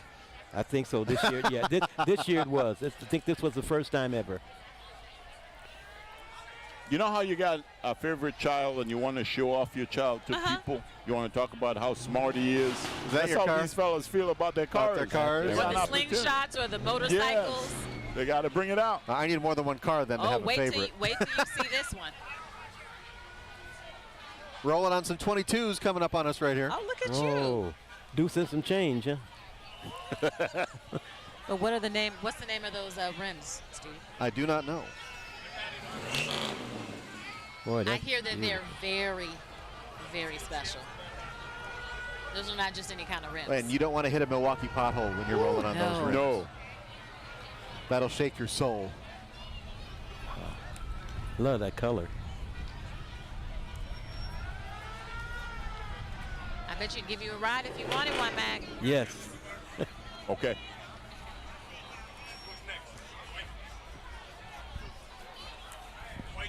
Wisconsin Voices. In the white truck, Wisconsin Voices. Wisconsin Voices. Really great political advocacy group, and you know, fight for the rights of some of our farm workers, etc. It's great advocacy Nonprofit group. agency. Yes. Formerly known as the Wisconsin Civic Engagement Project. Right, and they promote racial equity so that all citizens have equal opportunities. They say their motto is your voice, your choice, our commitment. Yeah, it's really grown. You know, I remember when Wisconsin Voices started. Now it has more than 50 partners across the state. And that truck older than me. You said that truck's older than you? That truck's older than me. He's still going, though. Still run. Looks good, too. Okay.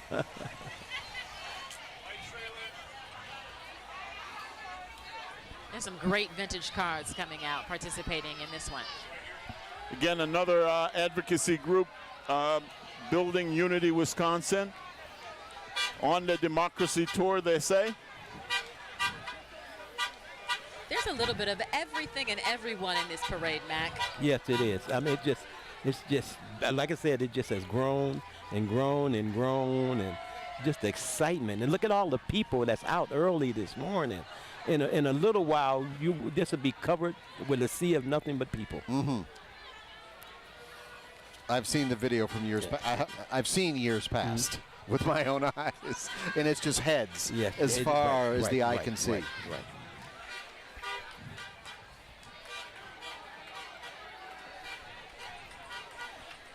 And you know, we saw the young girls stepping from Pius Share the School love. earlier.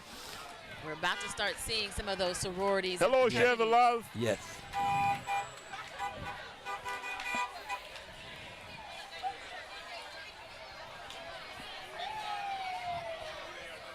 Yeah.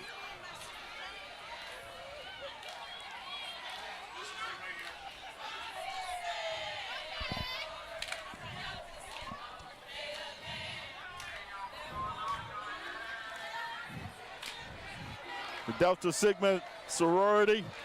Yes, DST. Now we saw the younger girls. Now we're seeing some of the seasoned women show you how to step. They're experienced. I see a few people we may know.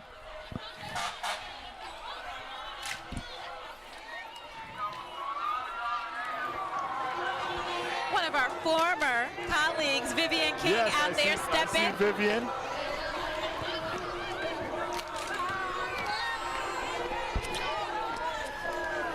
We love Viv. Yes. Hey, Penny Pennebaker from the Y Dub. Yeah.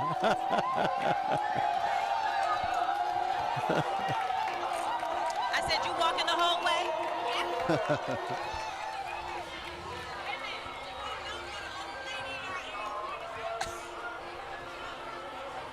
Again, you're looking at Milwaukee's alumni chapter of Delta Sigma Theta. At the fire department? I think I see a fire chief coming up on us here. And talk about, he's coming in style.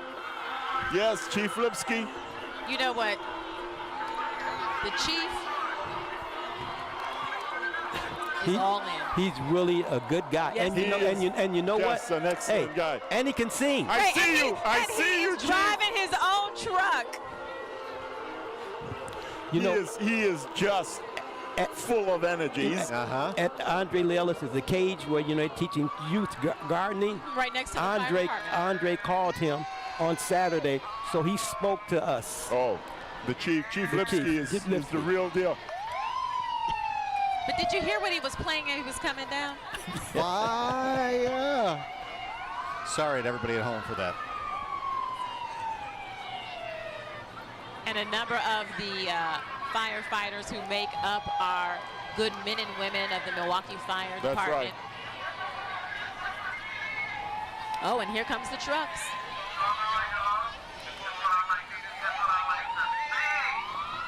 Awesome. Still with the fire department. And now the portion of the parade where it's too loud for us to hear ourselves think.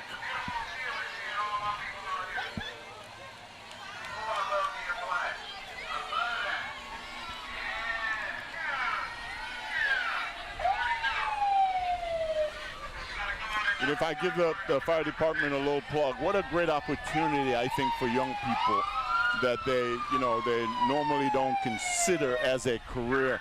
They have a young apprentice program. They can bring you up all the way through the fire department. Great benefits, great opportunity. It's such an opportunity, I think, a missed opportunity for some of our young people. And what about the representation that we're seeing in the Milwaukee Fire Department here in today? the leadership. In the leadership, in the men and women who are a part of the team. These young people are seeing themselves Exactly. in those who are driving the paramedics cars, those who are doing the engines. They're seeing what is possible. Exactly. And I bet you some young person will say, wait a minute, that could be me. I can do that. Right? I could do that. And that's exactly what this is all about. It reinforces the greater good in our absolutely. community and what is possible.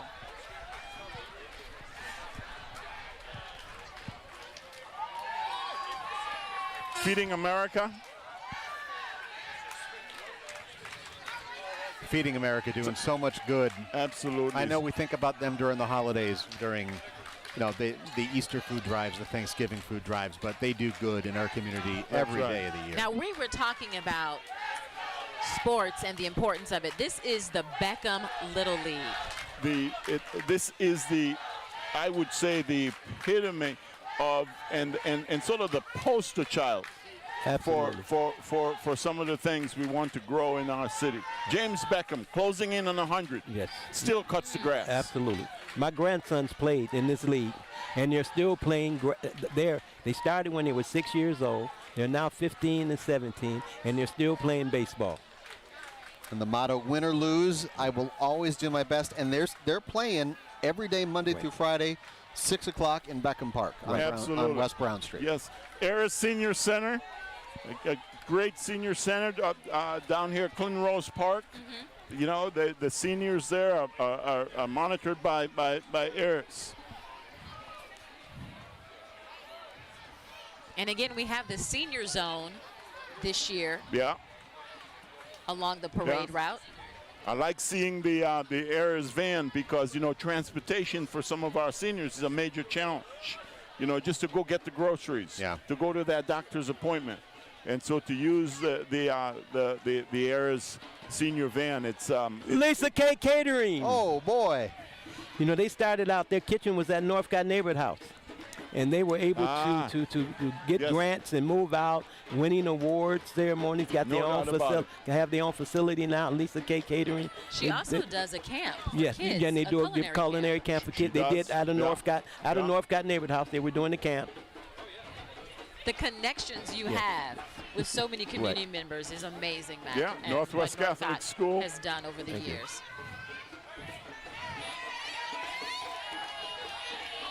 Hey. Herzing University. Hello, Herzing University. The young lady in the middle, her daughter was at one time Miss Juneteenth. Her daughter. Yeah. And her daughter's an attorney now. I think we covered the spread, Mac. Can you think of any industry or any vertical that is not represented in this parade? I mean, I think we covered just about everything. I think so too. Yes. Colleges, universities. It's all here. At schools, well, high schools. We haven't seen the daycares yet. Well, that one float, they represented that too also. One. Right. I see some purple coming our way. Omegas? The Omegas. High-five. The Alphas.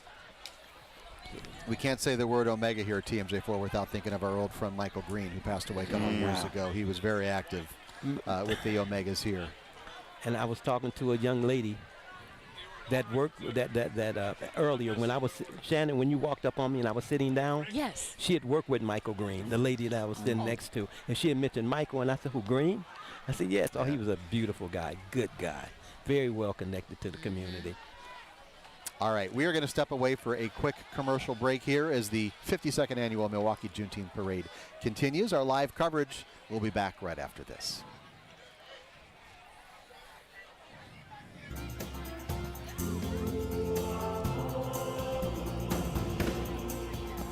So are we still dumping to opening ceremony at 11 sharp? Because we are.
And where is he?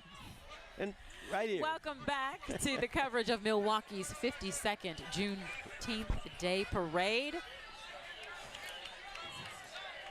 We're just getting started here. We're 2 hours in, and there is still more than half of the parade left to go.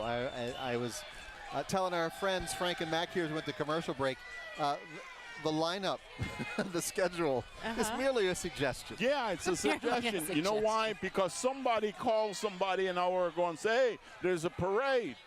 And they said, well, hold on, I'm coming. Not to mention that it's also Monday. Yeah. It's a holiday for many and most. Yeah. Why not? Why not? Absolutely, Why not? right. There's a parade, so I'm going to jump in. And the party's at the other end of this parade route, so why not jump in it on the way to the party? That's right. And so now you're taking a live look at the AKA's Alpha Kappa Alpha sorority. These women are about sisterhood and service.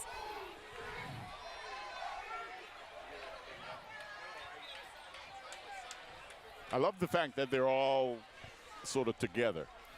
You know, so we see the variety of fraternities and sororities we have in the community. Oh, the Alpha's passed us, so we... A look overhead, you see the parade moving down the center of the street and the people lining both sides of Martin Luther King Drive. There you go. Those are the Alpha Phi Alpha men, black and gold. Right.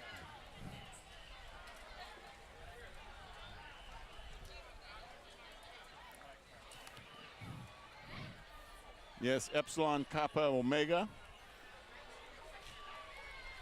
Slowly making their way down.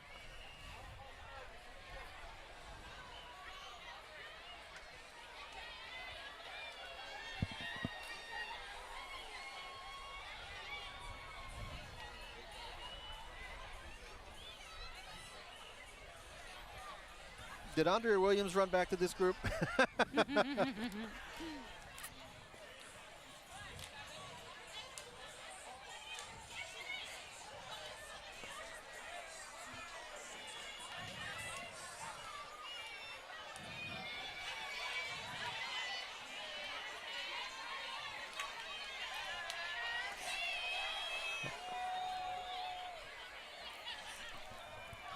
I'm seeing all my girlfriends. And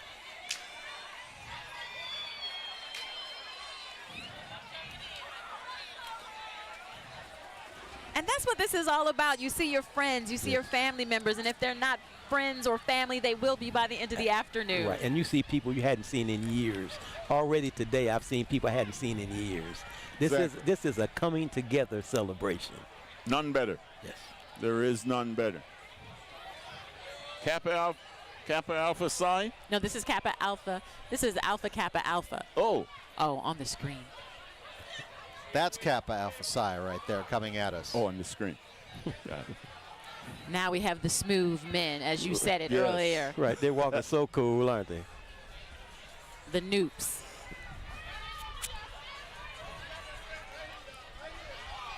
Oh, you'll see what I'm talking about. Do they have the canes, Mac? Yes, and the future nukes on the back of the truck. Tell me about the canes. Is that just to make the walk a little more smooth? Yes. Yes. Anybody knows if you've been to an HBCU, the Kappas do it smooth. They do it, and they're smooth. And really community-oriented. All of these sororities and fraternities are very community-oriented. They There's really the canes. Yes. You see it?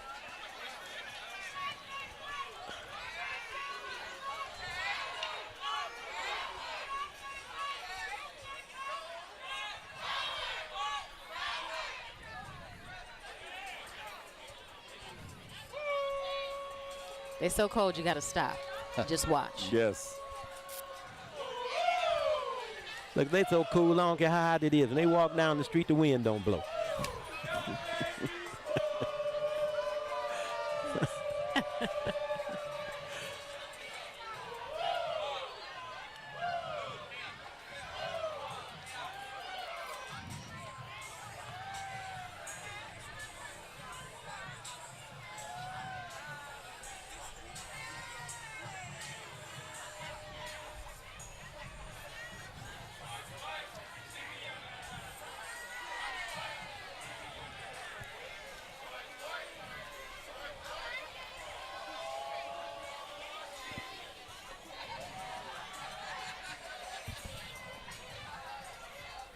At the far end of the parade route is where the festivities are going to get underway here in a little bit. It's coming up on 11 o'clock right now in Milwaukee. Good morning, everybody. You're watching live coverage of the 52nd annual Juneteenth parade right here in TMJ4. The opening ceremonies for the Juneteenth celebration scheduled to start right at 11 o'clock. We'll be bringing that to you live as well when it gets underway. Most definitely. But Mac, I just want to ask you again, when you see how this parade has grown over the years in your time with Northcott Neighborhood House, how does it make you feel? It just brings joy to my house, my heart. I am so happy. I'm so excited. I'm so excited that I'm kind of forgetting that I'm supposed to be helping with the parade. I mean, Now you're helping plenty, right? But it's just wonderful. With all the negative things that we experience in our community. This is how this city can be, and I think at some point will be. And you just see it. I mean, just look at the love. I mean, and as we talked earlier, just look at the different cultural people that are here today, just in fellowship and unity with one another. I mean, it's fantastic. Mac, I know we have a long way to go, but we have to give the city some credit. Yes. We've come a long way. Yes. We really do. We've gone through, we've only had 4 mayors in the last 60 years. Right. But with that said, this city has come a long way. Yes. We've healed some division that many thought will never be healed, but we're not done. We have a long, long way to go to create opportunity for all. But I tell you what, I'm very bullish in our city. I am too.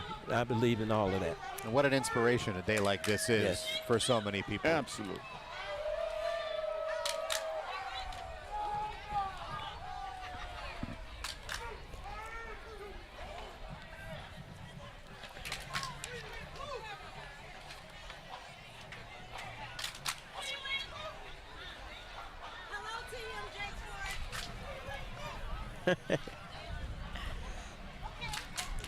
And another thing with the sororities and fraternities for young people, these were college students and are college students.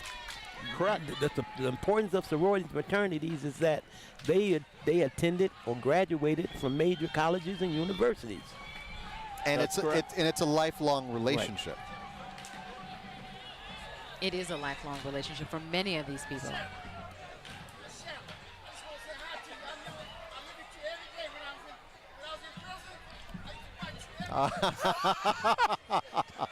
Well, that's great to hear.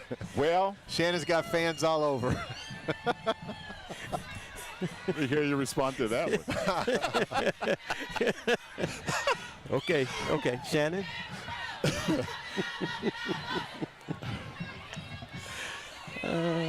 It is a family affair out here. Is this Delta Sigma Rho? This is Sigma Gamma Rose. Sigma Gamma Rose. And Gates Family Daycare. There you go, Matt. There's our daycare. See, we knew we'd have a daycare represented. Just a matter of time. It's just a matter of time.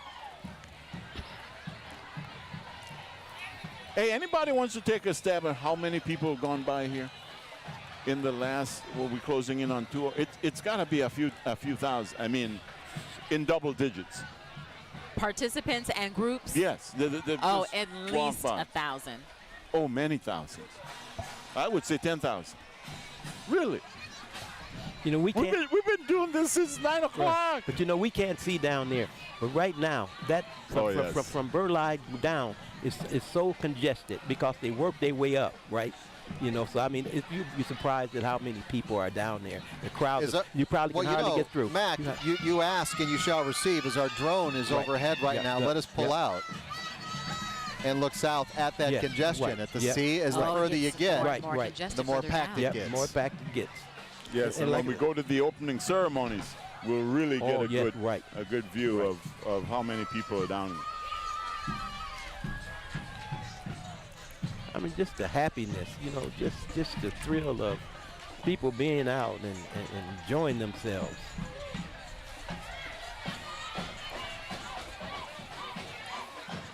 Hope Lutheran Church.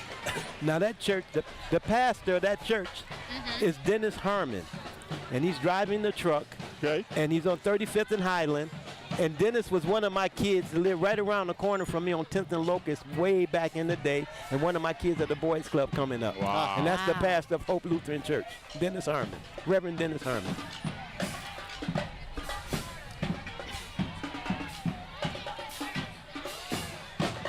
Milwaukee's Teachers Education Association, that's the Association teachers and union. Teachers are vital to our community. Absolutely.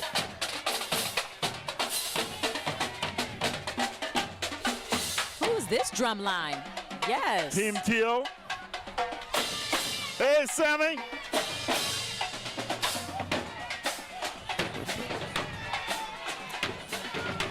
All right, that's the sounds of Team Teal. We're going to leave you with this as we take a quick break.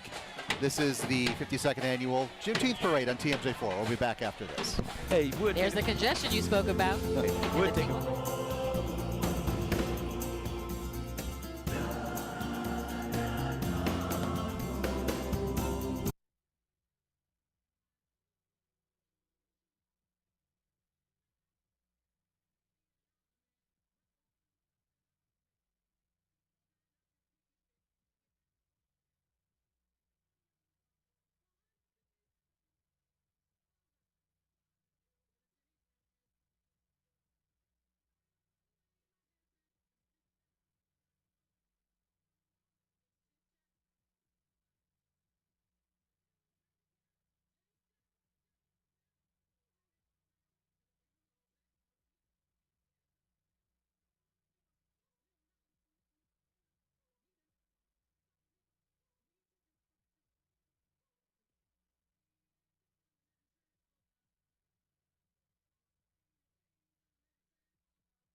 Welcome back. Jinx. Buy me a Coke. Or Red Pop on a day like this. Yes, you got to have some Red Crush. Strawberry. What, is it strawberry or is it I thought the flavor was just red. Strawberry. When I grew up, it was just red. Well, that could be strawberry. That could Tahitian treat. Strawberry. Strawberry. All right. Strawberry is the consensus here.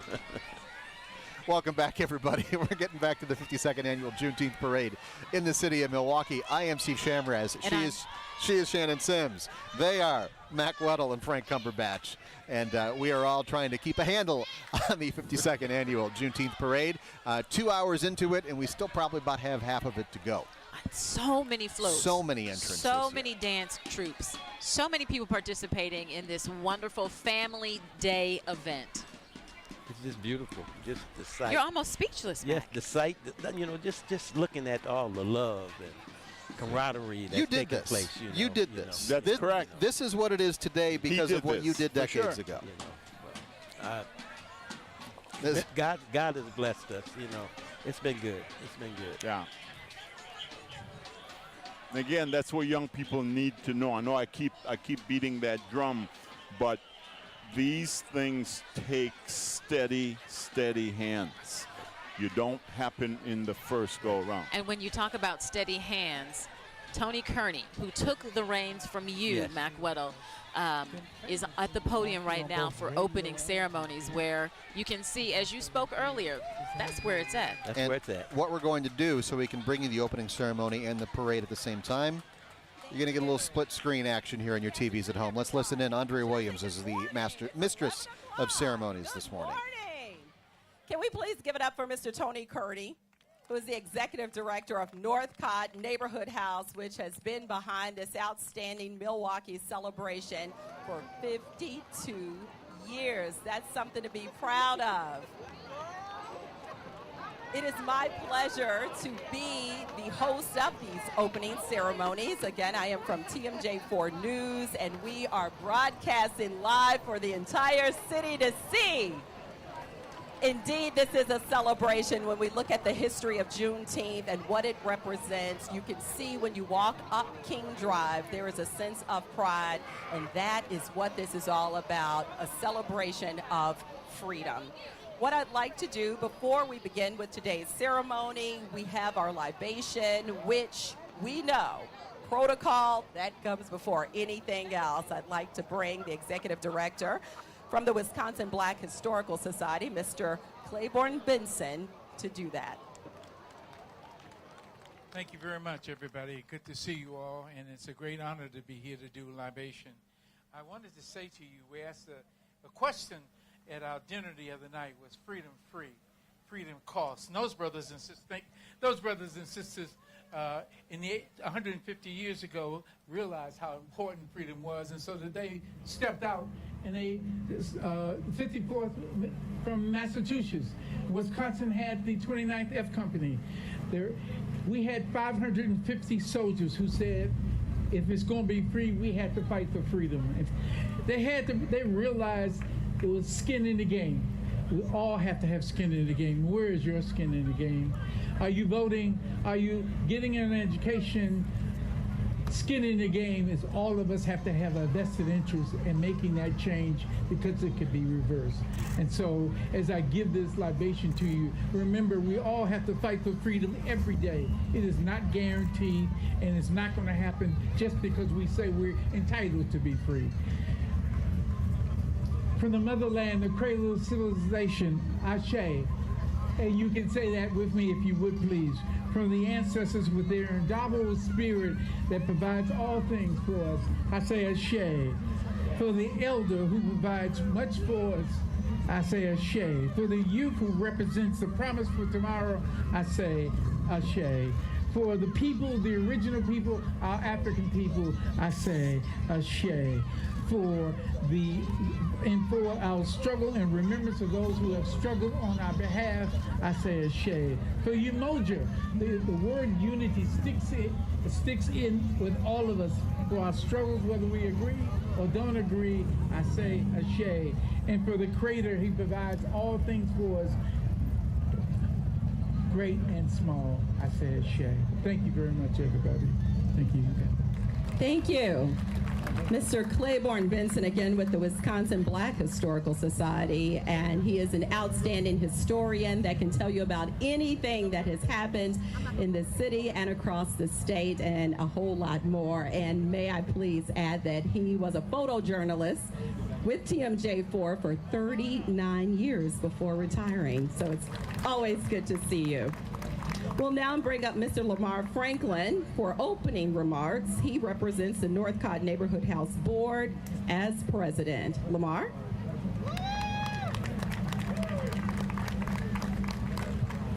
Good morning, everyone. Like I said, I'm Lamar Franklin, president of the board of Northcott Neighborhood House. And on behalf of the board, I'd like to welcome everybody. Have a safe and peaceful day.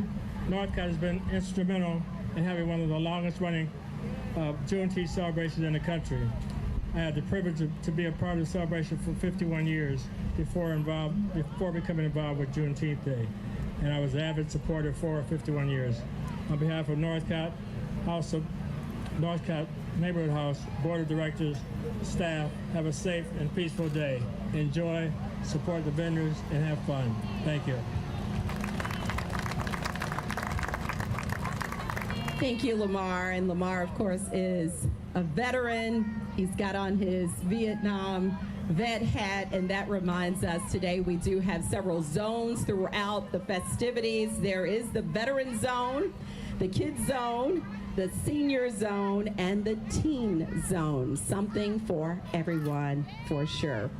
And of course, today's parade was broadcasted live as it continues on by TMJ4. Very proud to have done this for many years, and each and every year there are grand marshals, and I'd like to introduce you to this year's.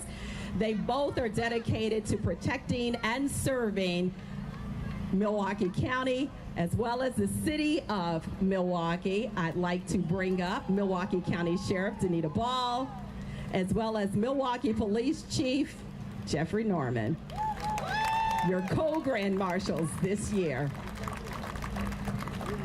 Thank you. Just want to say thank you for this opportunity to be co-grand marshal with Chief Jeff Norman. It was really an honor, and I'm just happy to be here to celebrate and commemorate this day. We know this is the day, or Juneteenth represents the day that enslaved African Americans realized their freedom. And so as we are here celebrating, let us realize that freedom is not free and that we still have work to do. But I am so happy to be your co-Grand Marshal, so thank you. Good morning, family. Good morning, family. Thank you so much. Before I even start, let's acknowledge these young people before me. Sitting here in a moment when we all talking about what's going wrong in our community, this is a prime example of the beauty that we have within our community. On behalf of the Milwaukee Police Department, on behalf of the noble men and women of the Milwaukee Police Department, I'd like to thank Northcott Neighborhood House for allowing us to be a partner with this celebration. This is a momentous celebration, but as we all say, there's a reason for the event. Understand, as was said earlier today with the pastor, blood, sweat, and tears was shed for us to have this. So as we enjoy each other, enjoy this moment, understand why this moment. And I love and appreciate Director Tony and also Executive Director Tony and also Director Elizabeth for allowing myself to be with Miss Sheriff Ball here to be a part of this as Grand Marshals, being chosen for this honorable event, because it's important for us to show support to our community because we are the community. So continue to have fun, eat lots of food, go and share your money with the vendors there, appreciate the love, and make sure that you have a good time, and let's all be safe. Thank you, family. Thank you both for all that you do. And as we continue on, he did mention Elizabeth Coggs. Is she in the house? We're going to bring up Elizabeth Coggs along with Tony Kearney. Elizabeth is the Juneteenth director, and Milwaukee has been so proud for so many years to have the longest running, one of the longest running, and the oldest celebrations of Juneteenth. Give yourselves a hand. That is definitely something to be proud of. Tony, if you would come forward, they have a special presentation.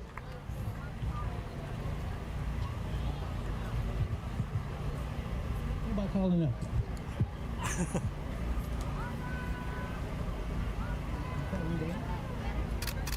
Which presentation? Oh, Dan. Mr. Bader.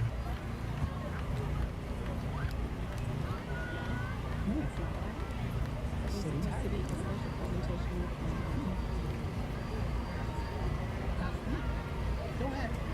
Here. Miss Andrew. All right, we'll do that in just a second. Thank you, Tony. Recently, the Juneteenth Freedom Ball was held at the Milwaukee County Zoo. The event actually helps raise scholarship dollars for young people competing in the Mr. and Miss Juneteenth pageant. Here to introduce the 2023 court is my friend, LaTanya Lucas, who serves as the director of the Juneteenth Scholarship Pageant, and she's also a great example of what it means to give back. She does it all voluntarily, and she's done a beautiful job with these young people. Please give it up. How you guys doing? Happy Juneteenth. Happy Juneteenth. So I'm limping, so I'm not going to get on the stage, but it has been my pleasure to serve as the pageant director for over 2 decades. And so what I'm going to do is allow the young people to introduce themselves, because you guys want to hear from them today, right? So I'm going to let them introduce themselves to you, starting with Miss Juneteenth 2023.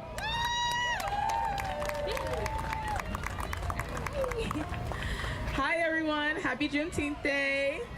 My name is Adobe Namuchi. I'm Miss Juneteenth 2023.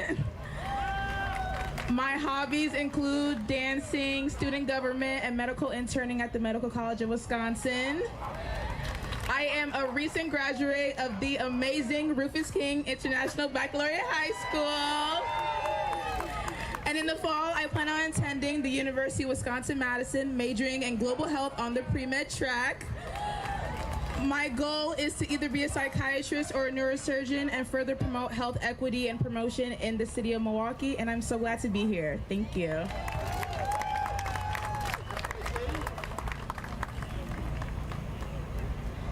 My name is Gianna Cooks, and I am this year's Miss Juneteenth first runner-up.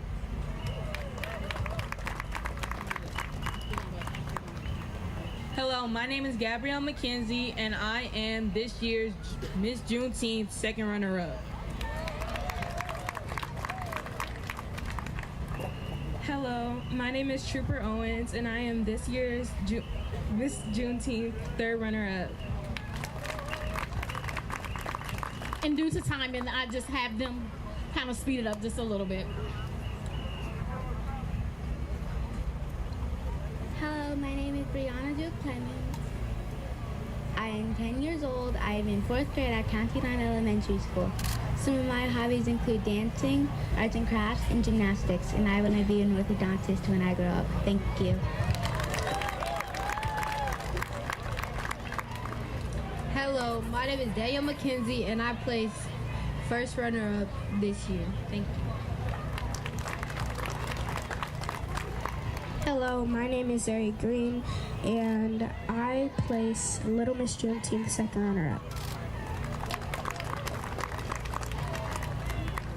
Hello, my name is Tanaya Pierfoy, and I am this year's Little Miss Juneteenth third runner-up. Hello, my name is Mason Donald. I'm this year Mr. Juneteenth Junior Day.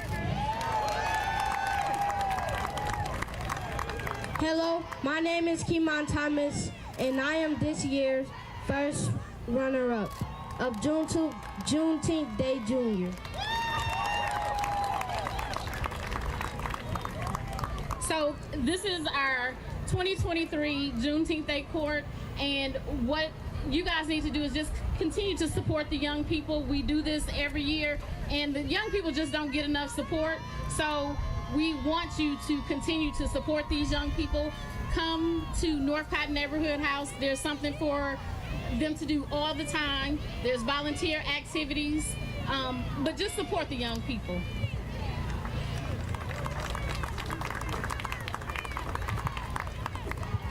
Thank you, LaTanya. And now on to one of our major sponsors. In fact, they are sponsor of the decade, Bader Philanthropies. They are proudly housed on King Drive, and they're dedicated to improving the quality of lives in Milwaukee's diverse communities. Please help me welcome President and CEO of Bader Philanthropies, Mr. Daniel Bader. Thank you, and happy Juneteenth Day to everybody. And I want to give my personal congratulations to the court this year. Amazing. Thank you, young folks, for everything that you do and being brave here today, being part of this. I'm just honored to be here to celebrate freedom. It's a big deal. The foundation has the great honor of funding projects all over the world. And so we get to see oppression and we get to see freedom. And we like freedom a lot better. So this is a big celebration of that. And in honor of that, I'm presenting to you, Tony, this year's check for $170,000 to Northcott Neighborhood House in support of this festival and other activities. Now you guys know why Dan moved to the Harambe neighborhood, right? So for 10 years, he's been funding us at a super level. He's actually been funding us for over 20. So thank you very much, Dan. We are very honored to be part of this neighborhood and honored to be part of this community. Thank you. Thank you so much for all that you do. We're going to take a quick break for TMJ4, and we'll be right back.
Welcome back to the opening ceremonies of Juneteenth 2023. This is the 52nd annual Juneteenth celebration in Milwaukee, and we are so happy to have all of these important people sitting behind me. There are a number of dignitaries and elected officials, and I'd like to introduce you to a woman who doesn't take making history lightly. She really did set the tone for all the women out there who to see that they can in fact do and be anything that they dream of being. I'm talking about Senator Tammy Baldwin. Not only is she the state's first female member of Congress, with this being Pride Month, it's important for me to note that she's the first openly gay member elected to the U.S. Senate. Thank you so much. Thank you so much, and thank you for that warm welcome. Good morning, everybody. I am so pleased to be here, and I want to give a special congratulations to all of the honorees for Juneteenth, and especially Miss Juneteenth and Mr. Juneteenth Juniors. Thank you for, and congratulations. Thank you for all your work. I also want to give special thanks to Mr. MacArthur Weddle, not only for his long-standing work at Northcott, but also for his critical role in ensuring the Juneteenth celebration has been alive and well in Milwaukee for decades, as you've heard. It's because of him that Milwaukee has one of the longest-running Juneteenth celebrations in the country. So thank you. This weekend, we observed Juneteenth Independence Day, a day when the news of freedom reached the enslaved in Texas, 2.5 years after President Lincoln signed the Emancipation Proclamation. The Emancipation Proclamation captured much of the very American idea of freedom. It was a step towards reaffirming that regardless of who you are, where you live, your race, ethnicity, religion, sexual orientation, or identity, that you deserve to be treated equally and have the right to live freely. This holiday is now celebrated throughout Wisconsin and across our country as a time of jubilation and joy, but also sorrow and remembrance and reflection. I was so proud to sponsor the legislation that made Juneteenth a federal holiday in 2021, because it's an important opportunity to learn more about our past and understand the experiences and struggles that have shaped our country. Today is an opportunity to reflect on the historical significance of slavery and acknowledge its deep and lasting impact on our nation. We cannot turn away from history, despite recent efforts to do just that. We cannot ban books that talk about our history. We cannot ban our children from learning it. And we must learn from our past, because only as one nation united can we work towards healing. On June 19th, 1865, that did not mark an end to our work to deliver on the promise of equality. It marked the beginning in the ongoing march to ensuring that equality and equity reaches every person in every part of our country. Although we've made tremendous progress, we cannot mistake progress for victory. This march for full equality continues, and we are guided by the uniquely American idea to always be working towards a more perfect union.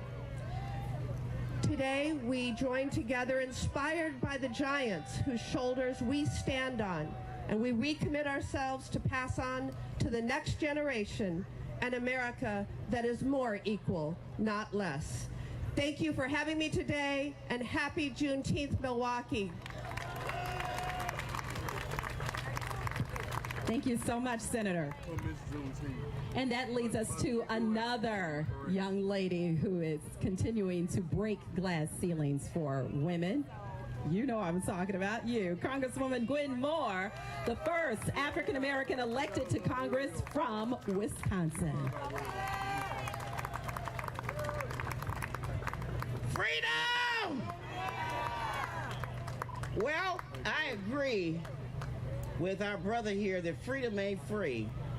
It's something we have to work for. In these times, as you've heard our senator say, we are fighting for our culture to not be obliterated with claims that critical race theory and diversity, equity, and inclusion are somehow bad words. We are told that we should not be woke. What's the opposite of being woke, y'all? Being sleep. This ain't time to sleep. I want y'all to walk up and down these streets, eat corn, chicken, whatever they got. I want you to support these vendors.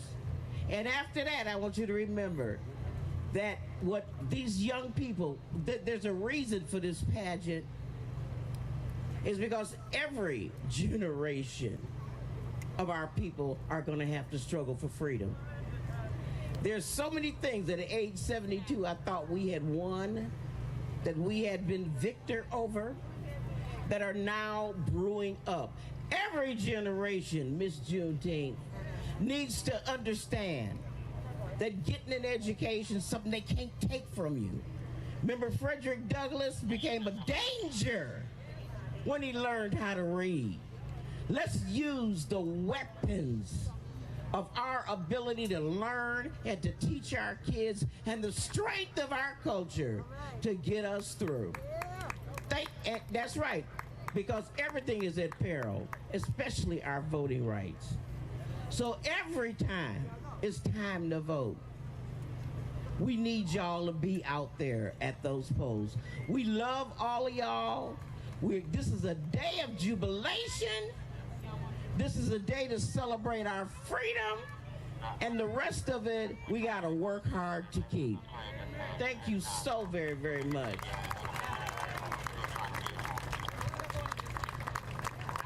Thank you so much. Give it up again for Congresswoman Gwen Moore. And that leads us right to our 46th governor of the great state of Wisconsin, Governor Tony Evers. Thank you. Hello, 52nd Juneteenth. How about that? What a great day to be in Milwaukee. The weather's great. People are excited. And Juneteenth is always a really important day to celebrate things that we've accomplished, and frankly, to remember all the things that we have yet to do. And it's seemingly more difficult every single day. But that said, we're going to fight and continue to fight. We began that actually Friday with our Black Caucus from the Assembly and the Senate, and raising the flag at the state capitol. I just want to thank them personally for their great work every day, but also helping us get that going. Yes, here we are. Also, I also want to talk about the Northcott. You know, every year for 52 years, I do believe that they've been doing this. And you think about Northcott, and you think about how they help people with food that need more food, that need jobs, you name it. Northcott has always stepped to the plate, and they've stepped to the plate through this event also. So Tony, I want to thank you personally for your great work, and on behalf of the state of Wisconsin, I have a proclamation here that's, I won't go through all the whereases because you got a lot of things to talk about today, but that said, now therefore I, Tony Evers, Governor of the state of Wisconsin, do hereby proclaim June 19th, 2023 as Juneteenth throughout the state of Wisconsin. I commend this observance to all our state's people. Thank you so much, Tony. Keep up the good work. Thank you. Here we go. Back.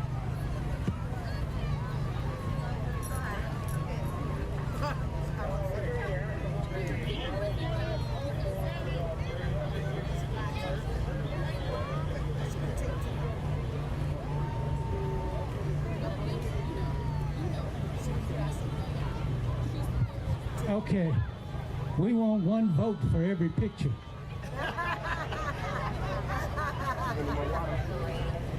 Thank you very much, Governor Evers. And now I'd like to bring to the stage your 46th Lieutenant Governor of Wisconsin, Sarah Rodriguez. Thank you so much for having me. I am just excited to celebrate with you today. You know, I've been thinking about the holiday and what it means, and it is so much more than what happened on June 16th and Juneteenth that was granted by the government signing of the Emancipation Proclamation. It's a story of what's already been claimed, because freedom is a right, not a privilege to be granted by the government. And Black people have continuously claimed their freedom and leading the way and not waiting for governments or institutions. Over 500,000 formerly enslaved people freed themselves by running to Union lines. And after slavery with Jim Crow laws, Black Americans claimed for themselves their voting rights. And now we have these dog whistles harkening back to restricting voting, hostility for diversity, equity, and inclusion. So what do we do as a community? What do we do as elected leaders? We follow the legacy. We follow the leadership of the Black Americans on this stage and in this crowd.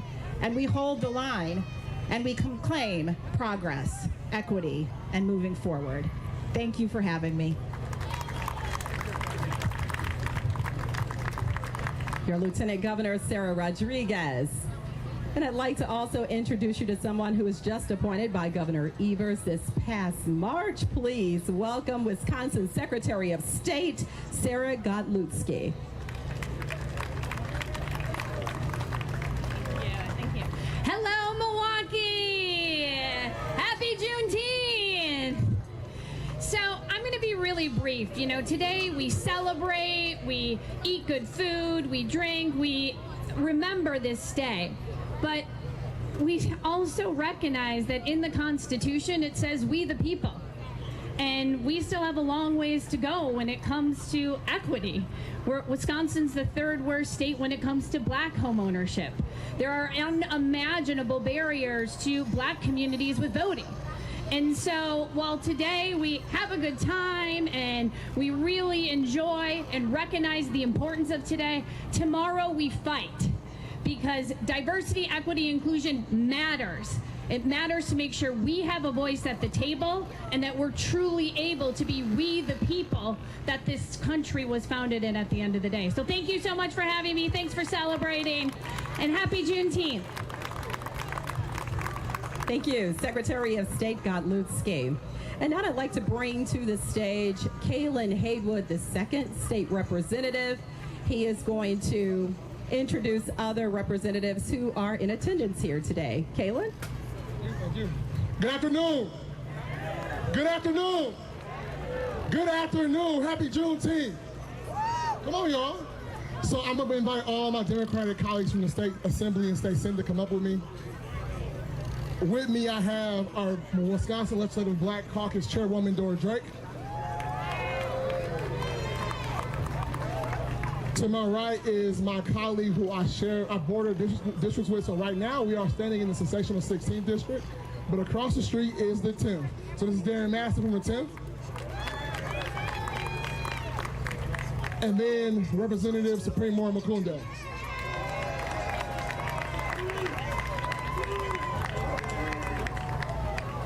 All right. So yeah, we are your state representatives in Madison. We are working every single day. You know, the Congresswoman spoke on it earlier, but there are people nationally fighting to work against us, but there are people who are here in our state who are calling to work around diversity, equity, and inclusion and leveling the playing field, woke extremism. And that's just far from the truth. But we are working every single day to make sure we advocate for you all, fight for you all, and still push policies and resources back to the city that we so need. So I will be quick. On Wednesday, we are passing a resolution in the Capitol to honor Juneteenth. We want to honor the work that's happened, the importance of the holiday, the importance of the work Black people have put into this country, into the state. but also we want to honor the folks who have made this Juneteenth celebration a thing and made it happen for the last 52 years. So congratulations to those folks who put this work in. And now I have a chant for you all, so repeat after me.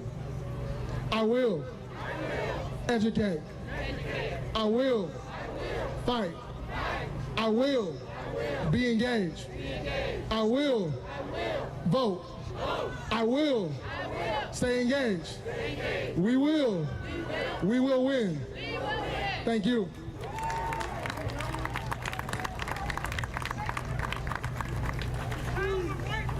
Thank you to our Wisconsin state representatives. And before we go further, I did want to recognize some special people who are here on the stage with us today. We have the Brewers Community Foundation, Miss Cecilia Gore. They do so much good in this community. We thank you so much. Also, I see Chief Judge Carl Ashley, if you would stand and wave. Thelma Sias, one of our favorites. She's here.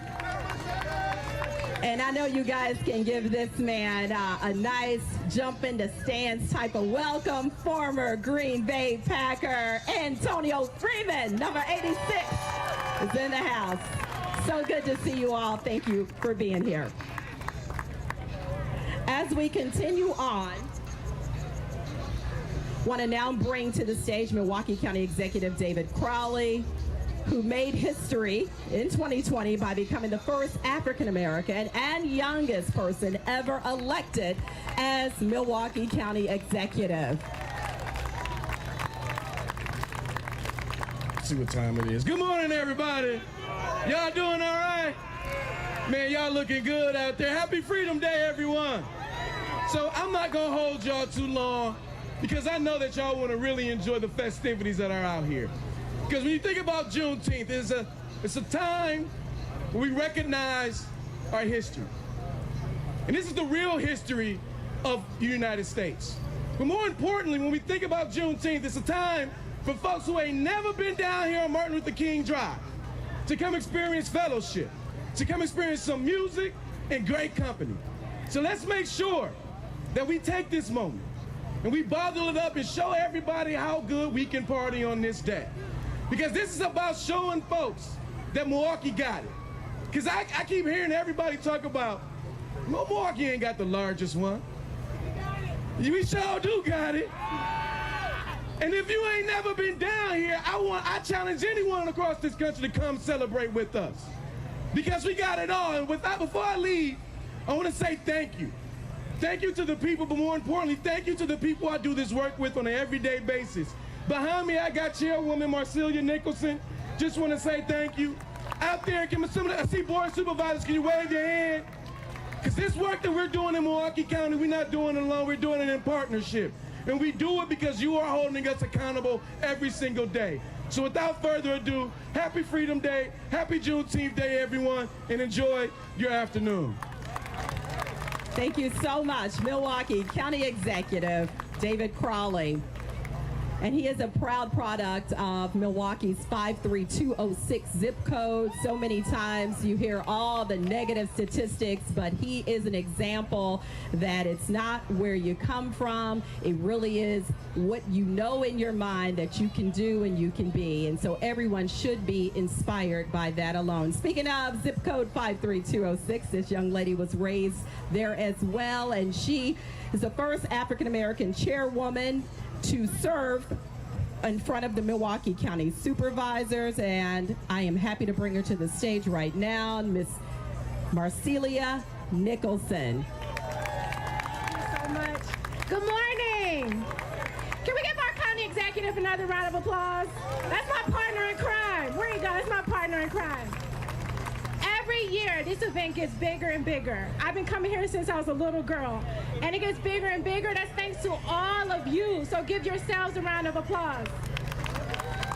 I want to take a moment, and they're in the crowd. I don't know if they can make their ways up here, but I served with some incredible colleagues on the Milwaukee County Board of Supervisors. I saw Saquana Taylor, 5th District Supervisor. I saw Patty Logston, 9th District, Kathleen Vincent, 11th District, Caroline Gomez-Tom, 14th.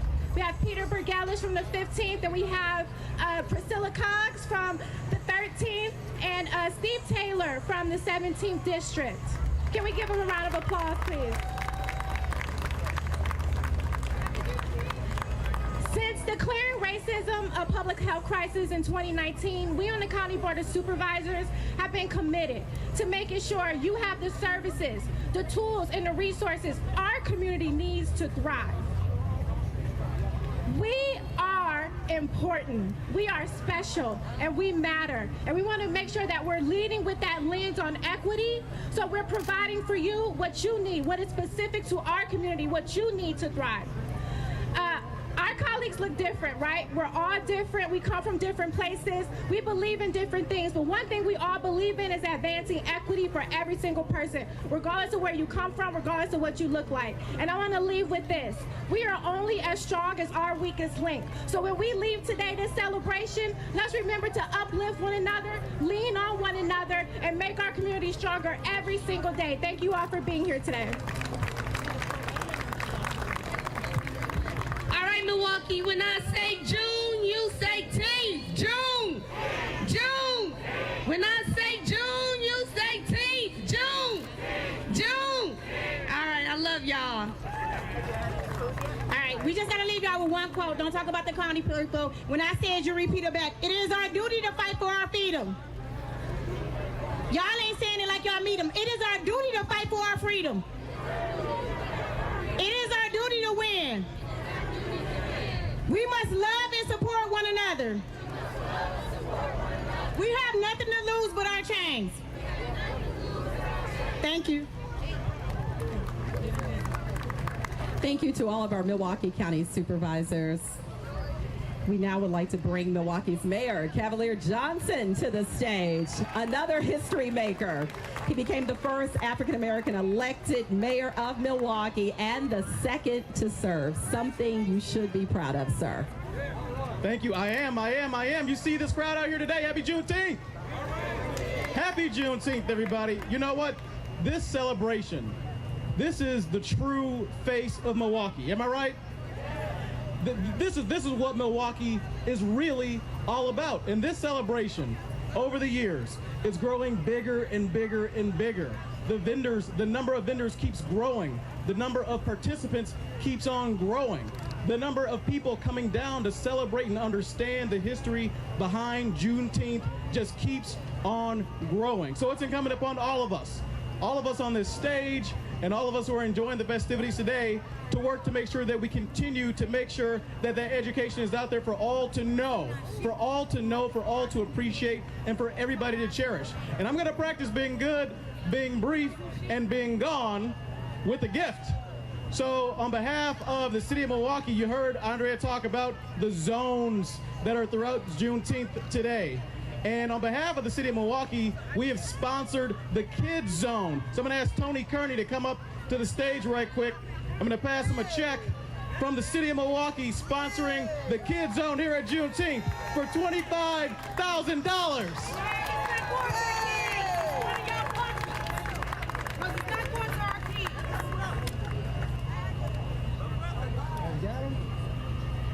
We get a vote for every picture, right? I hope we have a safe drawing this summer for our kids. We gotta have new locations on each corner for our babies. Miss Andrea Williams. This young man right here was my alderman, but when he wanted to get into office, he said, Tony, I really want you to support me. So I took him down to Lamar Franklin's bar and twisted a few arms. You see what we got out of it, right? Young people are our future. So when he started out trying to get into office, this is what we got. Governor Edeners, they coming after you next. So, with that said, I'm going to give it back to the mayor. I'm all done. Thank you, Tony. Appreciate you so much. Happy Juneteenth, everybody.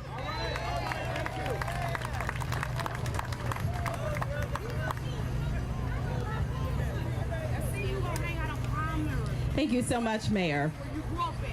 I'd like to bring two individuals to the stage at this time. One has a history of service on both city and state levels, and his family's name runs deep in this city. We've got City Treasurer Spencer Coggs, and also I'd like to bring to the stage City Attorney Tierman Spencer.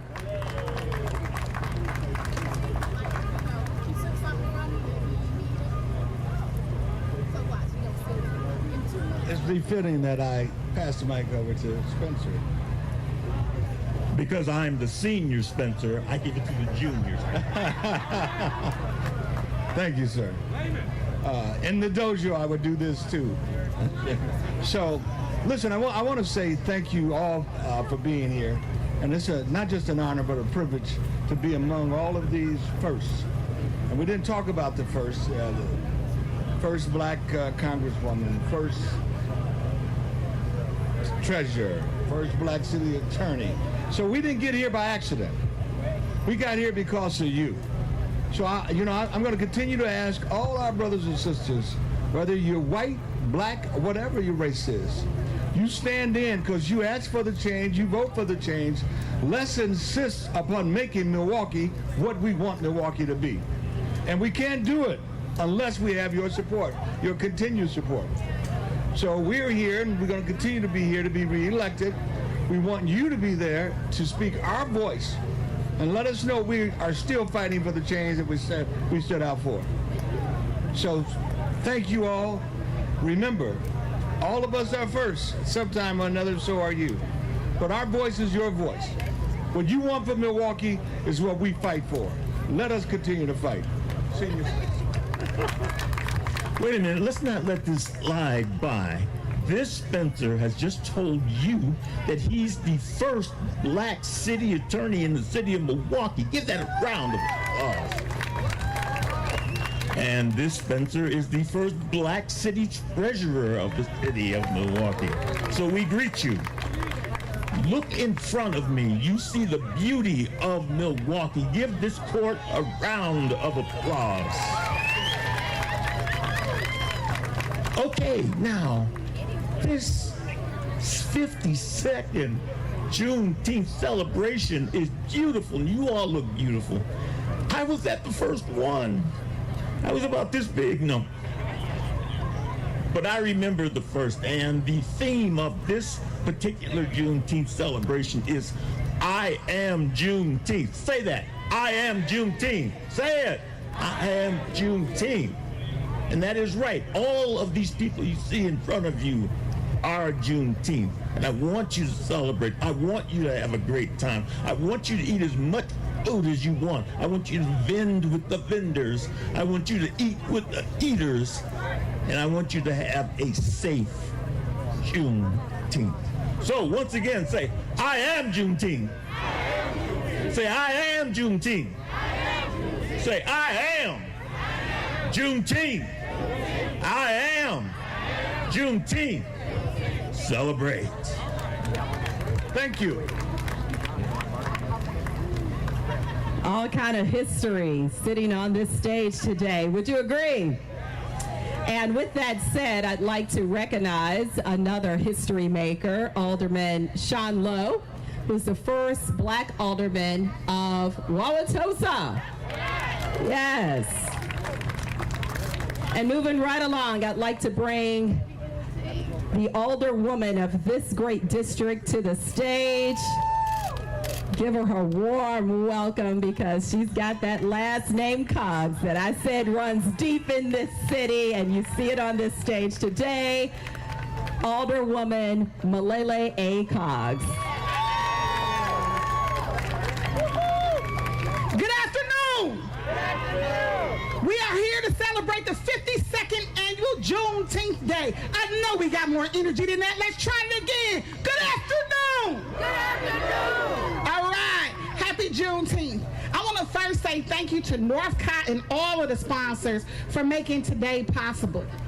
You know, the city of Milwaukee oftentimes makes national headlines in surveys and whatnot, talking about being the worst for black people, right? We've read those headlines, right? But yet we are standing in one of the oldest and largest celebrations for people of African descent in this nation. It's funny how the two things could coexist. How legislatively and quality of life-wise, by so many socioeconomic statuses, we can be seen as the worst for us. But when it comes to celebrations and recognition of our history and past, we are able to have some of the best celebrations in the nation. Yes, yes. When I woke up this morning and thought about what to say, I thought about one thing. I want us to win. And what is winning? Winning is on today, on this Juneteenth, as we celebrate freedom, we shouldn't be just celebrating freedom. To win is to actually be free. Yeah. And in being free, a lot of times you hear from us politicians about voting. Yeah, that's a piece of it. But it's the taking those shackles off your mind, off your words, off your deeds, and off of how you operate in this society, your family, and the community every single day. If we can have one of the biggest celebrations in the nation, we can have the biggest turnaround in the nation. If today we are considered the worst, tomorrow let's work towards being the best. And while we as elected officials have a charge from each of you to work every day to make that happen, we cannot do it alone. The power that each of us has is wrapped up in you. So my hope for you all today is to reflect on the great strong shoulders that we stand on and all that our ancestors went through to get us here. To celebrate, have fun, and do all of that. But tomorrow, be ready to work. Be ready to work so that we can one day say, the struggle ain't continuing, the struggle is over. And so that we can one day say, we're not celebrating being told we're free, we're celebrating actually being free. The last thing I want to say is stay up, stay woke, stay knowledgeable about all the legislation, votes, and things that are being done at every level of government that affect your community, your life, and your people. At this time, I would like to give a citation to Northcott, but I would ask that my colleagues at the city please come forward. President Jose Perez from the 12th Automatic District, Alderwoman Andrea Pratt from the 1st District, Alderman Mark Chambers from the 2nd District, Alderman Lamont Westmoreland from the 5th District. I saw Alderman Russell Stamper from the 15th. I think that's, come on up, Russ. And I know Alderman Rainey was with us in the parade. You know, there's been a lot of elections over the last several months. I am proud to say we are finally at full speed at 15 members at the council. It is one of the most diverse councils we've ever had, with 7 African Americans and 2 Latinos. With that, I'm not going to read the whole thing, but whereas Juneteenth Day is an essential event in Milwaukee and fulfills the mission of Northcott Neighborhood House by providing programs for the neighborhood, the community, and local youth. Now, therefore, be it resolved that the Common Council of the City of Milwaukee herewith recognizes Northcott Neighborhood House for its sponsorship of the 52nd annual Juneteenth Day celebration in the City of Milwaukee and wishes the organization continued success in fulfilling its mission, and be it further resolved that a suitably engrossed copy of the resolution be presented to Tony Courtney, Executive Director of Northcott Neighborhood House and Juneteenth Planning Committee, introduced by the Common Council of the City of Milwaukee. Thank you, Tony, for all your work.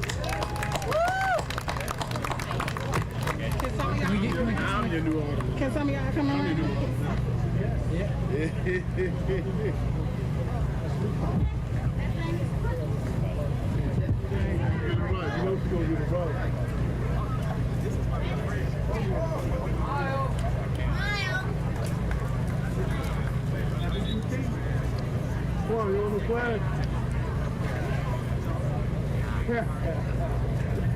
Happy Juneteenth, everybody.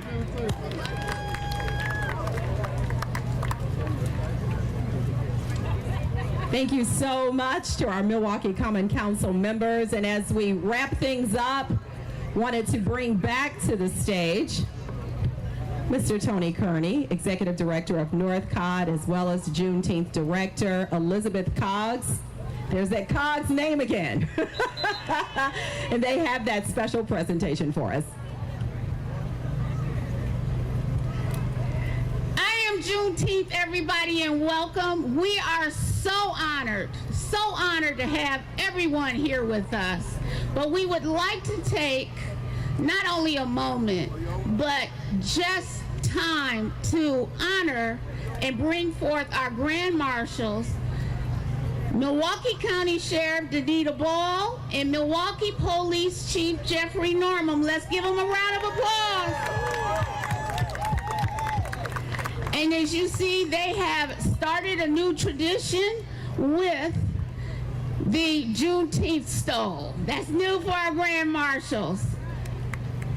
So we wanted to present them a certificate saying how much we appreciate them, the work that you all do in keeping us all safe, and that we love you.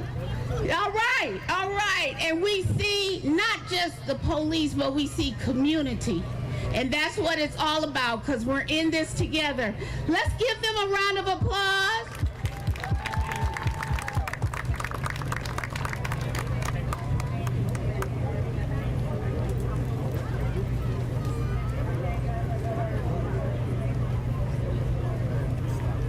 Hold it steady.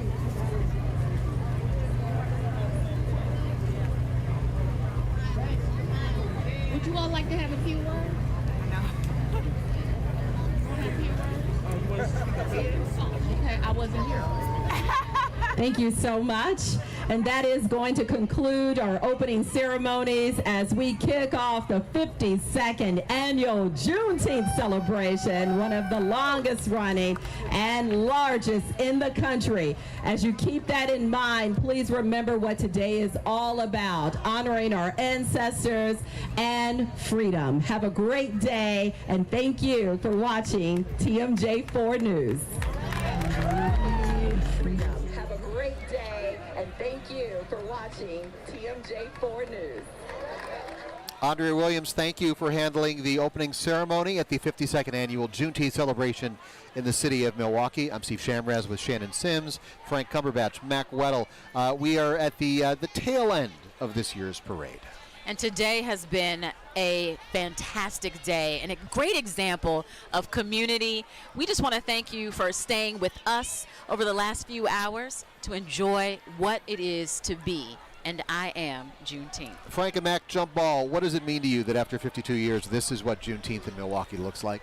Well, I just want to say thank you to TMJ4 for having me for a second year. It was an honor. It was an outstanding success. It means we are on to 53. It means we have the best, the longest running, and I am so proud to represent Bader Philanthropies and be a part of this historic event today.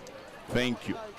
You know, to me, being in the Harambe community, and Harambe is a Swahili word that means people pulling together. And this is exactly what we're doing.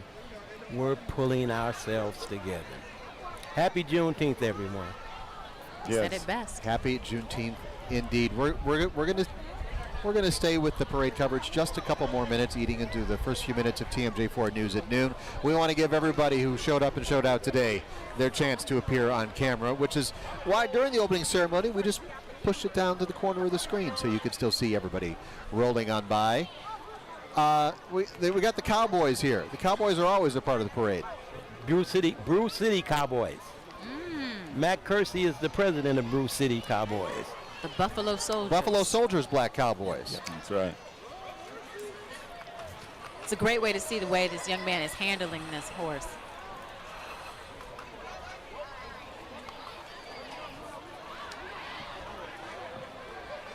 I could ride that little horse. We need to get you a ladder to get up there, man.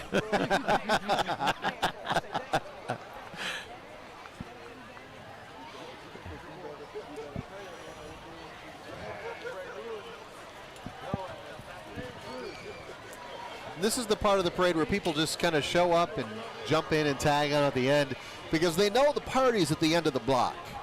Oh, and yeah. And why not be a part of the parade as you make your way down to the party? And why not get on camera if you can? That's right. Absolutely. And these billboards here marking the end of this year's Juneteenth parade. again, this has grown into something phenomenal in the 5 decades. Yes, Matt. it has. It really has. It's getting bigger and better, and just more love. And well, we want to thank you for staying with us. We want to thank you at home for watching, and we want to thank this community for allowing us to be a part of this celebration for the 3rd year in a row. That does it for our coverage of the 52nd annual Juneteenth parade on TMJ4. We're going to step away for a break. When we come back, yes, the TMJ4 news at noon, a little noon, maybe 10, will be joining us. Susan Kim will continue from here at Concordia and MLK Drive. Thanks for watching, everybody. Have a great day.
Connecting you with Milwaukee, Wisconsin, and the world. This is TMJ4 News at noon.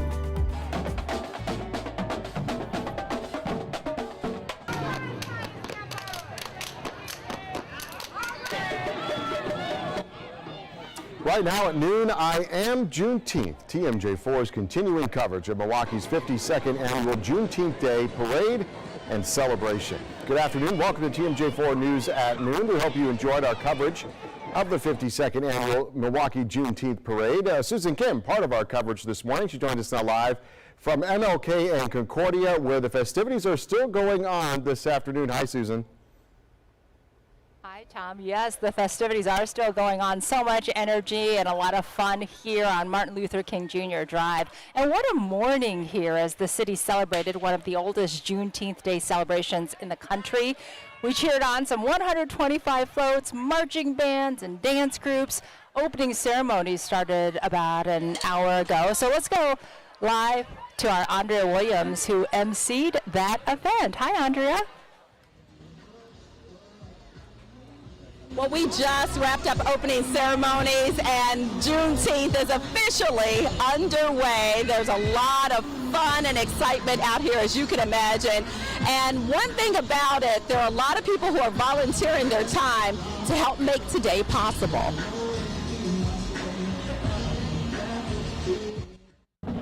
That means just being a proud Black American and enjoying the people around and the food and everything like that. That's what I like. A lot of sense.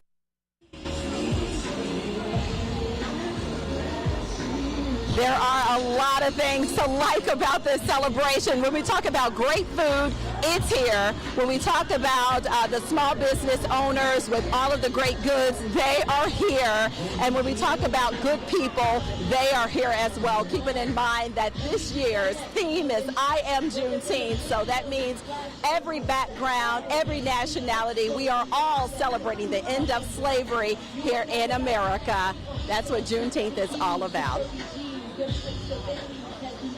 Yes, it is a very poignant celebration. Andrea Williams reporting live for us. Andrea, thank you. So the parade got today's Juneteenth celebration going here in Milwaukee. And in case you didn't have a chance to see it all right here on TMJ4, our Mary Jo Ola has you covered, and she joins us live now with more on the parade earlier this morning. Hi, Andrea, or Mary Jo. Hi, Susan. Good afternoon. Yeah, the parade was so much fun to be a part of. It was a great way to actually start the week here, especially with Juneteenth. And if you look behind me here up MLK Drive, there's just crowds of people filling the street, and there was just so much love and joy. I got a couple of kids giving me hugs along the parade route. They just made my day. Now, people were out early, lining the route from where we started near 14th and Atkinson. Families staked out their spot early. Those kids had bags ready to fill up with candy. So we tried our best to keep up. So the lineup this year included Miss Juneteenth, the Bucks, the Brew Crew, Mayor Cavalier Johnson, and so much more. One man tells us that seeing a good crowd for the parade is a sign that it's going to be a great day. I'm excited about the celebration of Juneteenth. You get to come down here and see all the people and the vendors. It's like a family reunion in Milwaukee. You get to see all your friends that you haven't seen in a while. Now, for so many, watching Milwaukee's Juneteenth parade and being part of the celebration is tradition and one that they're happy to share. So coming up at 12:30, you'll meet one woman whose visitors came from across the country to be part of it all. So we'll see them at 12:30. Susan, back to you. All right, it's so good to hear, Mary Jo. Thanks so much. Storm Team 4 now, our Brian Niznansky has the weather for today's parade. It really couldn't have been much better. Hey, Brian. Oh, okay. We're going to get to Brian in just a second because it has been a beautiful day. But first, we want to talk a little bit more about the people who are here for the parade. I mean, it's just been the streets lined with hundreds of people enjoying the parade and all the floats and the people in it. And joining me live now, Nina and Amani Bruce, mother and daughter among the crowd here enjoying the parade. Nina, I want to start with you. As a mom, why was it important to you to bring your daughter here today? It's important because the city has been celebrating this holiday for years, but now that it's finally become a federal holiday, I wanted her to see that this is a safe place, a fun place to be, a place where she can be proud of her heritage. Yeah, a little history lesson as well as a civics lesson. And Amani, what did you think as you were here enjoying the festivities and knowing what Juneteenth Day stands for? I felt happy because I get to see everyone coming here and celebrate as a family together. And I feel proud for all of us to be here today. All right. Well, thank you both for taking the time, and I'm so glad that you enjoyed the day today. It was a special day. All right. Now we want to go to Brian Niznansky. Wasn't the weather great? Yes. 2 thumbs up from all of us out here, Niz. Afternoon, again morning and afternoon, and we're taking a live look right now, and we're facing towards Dr. Martin Luther King Jr. Drive, and look at the crowd there soaking up the sunshine. What a beautiful sight. And again, it was a beautiful morning, and the afternoon is going to be fantastic as well. Officially in Milwaukee, we're at 72 degrees. An east wind at 8 miles per hour. So cooler near Lake Michigan. As we look at the numbers across the area, you can see inland spots are already approaching the lower 80s, are already reaching the lower 80s. 82 degrees in Burlington, 82 in Beaver Dam. So here's your forecast as we head on through the afternoon hours. Again, temperatures will be in the 70s lakeside, 80s inland. We'll let you know if we have any rain, needed rain in the forecast coming up. All right, Brian, thank you. Let's take a look at some headlines now at noon. Right now, Milwaukee police need your help looking for a critically missing woman. They say 30-year-old Shamari Garden was last seen on Friday near Teutonia and Kiley. She's described as 5'8", 208 pounds, with brown eyes and brown hair that she wears in 2 large French braids. Now, she was last seen wearing a blue-hooded sweatshirt with gray sides, black leggings, and multicolored shoes. If you've seen her, you're asked to call MPD. Lots of questions remain following a tactical situation and shelter-in-place order in Cudahy overnight. Cudahy police tell us that officers responded to the area of Packard and Carpenter for suspicious activity, and that 2 officers were rescued after possible shots were fired. Now, investigators zeroed in on a home, but they found no evidence of a crime. Cudahy police are asking anyone with information to give them a call. When TMJ4 News at noon continues here on this Monday, Juneteenth, a celebration of freedom, but hundreds of years later, African Americans are finding health equality remains elusive.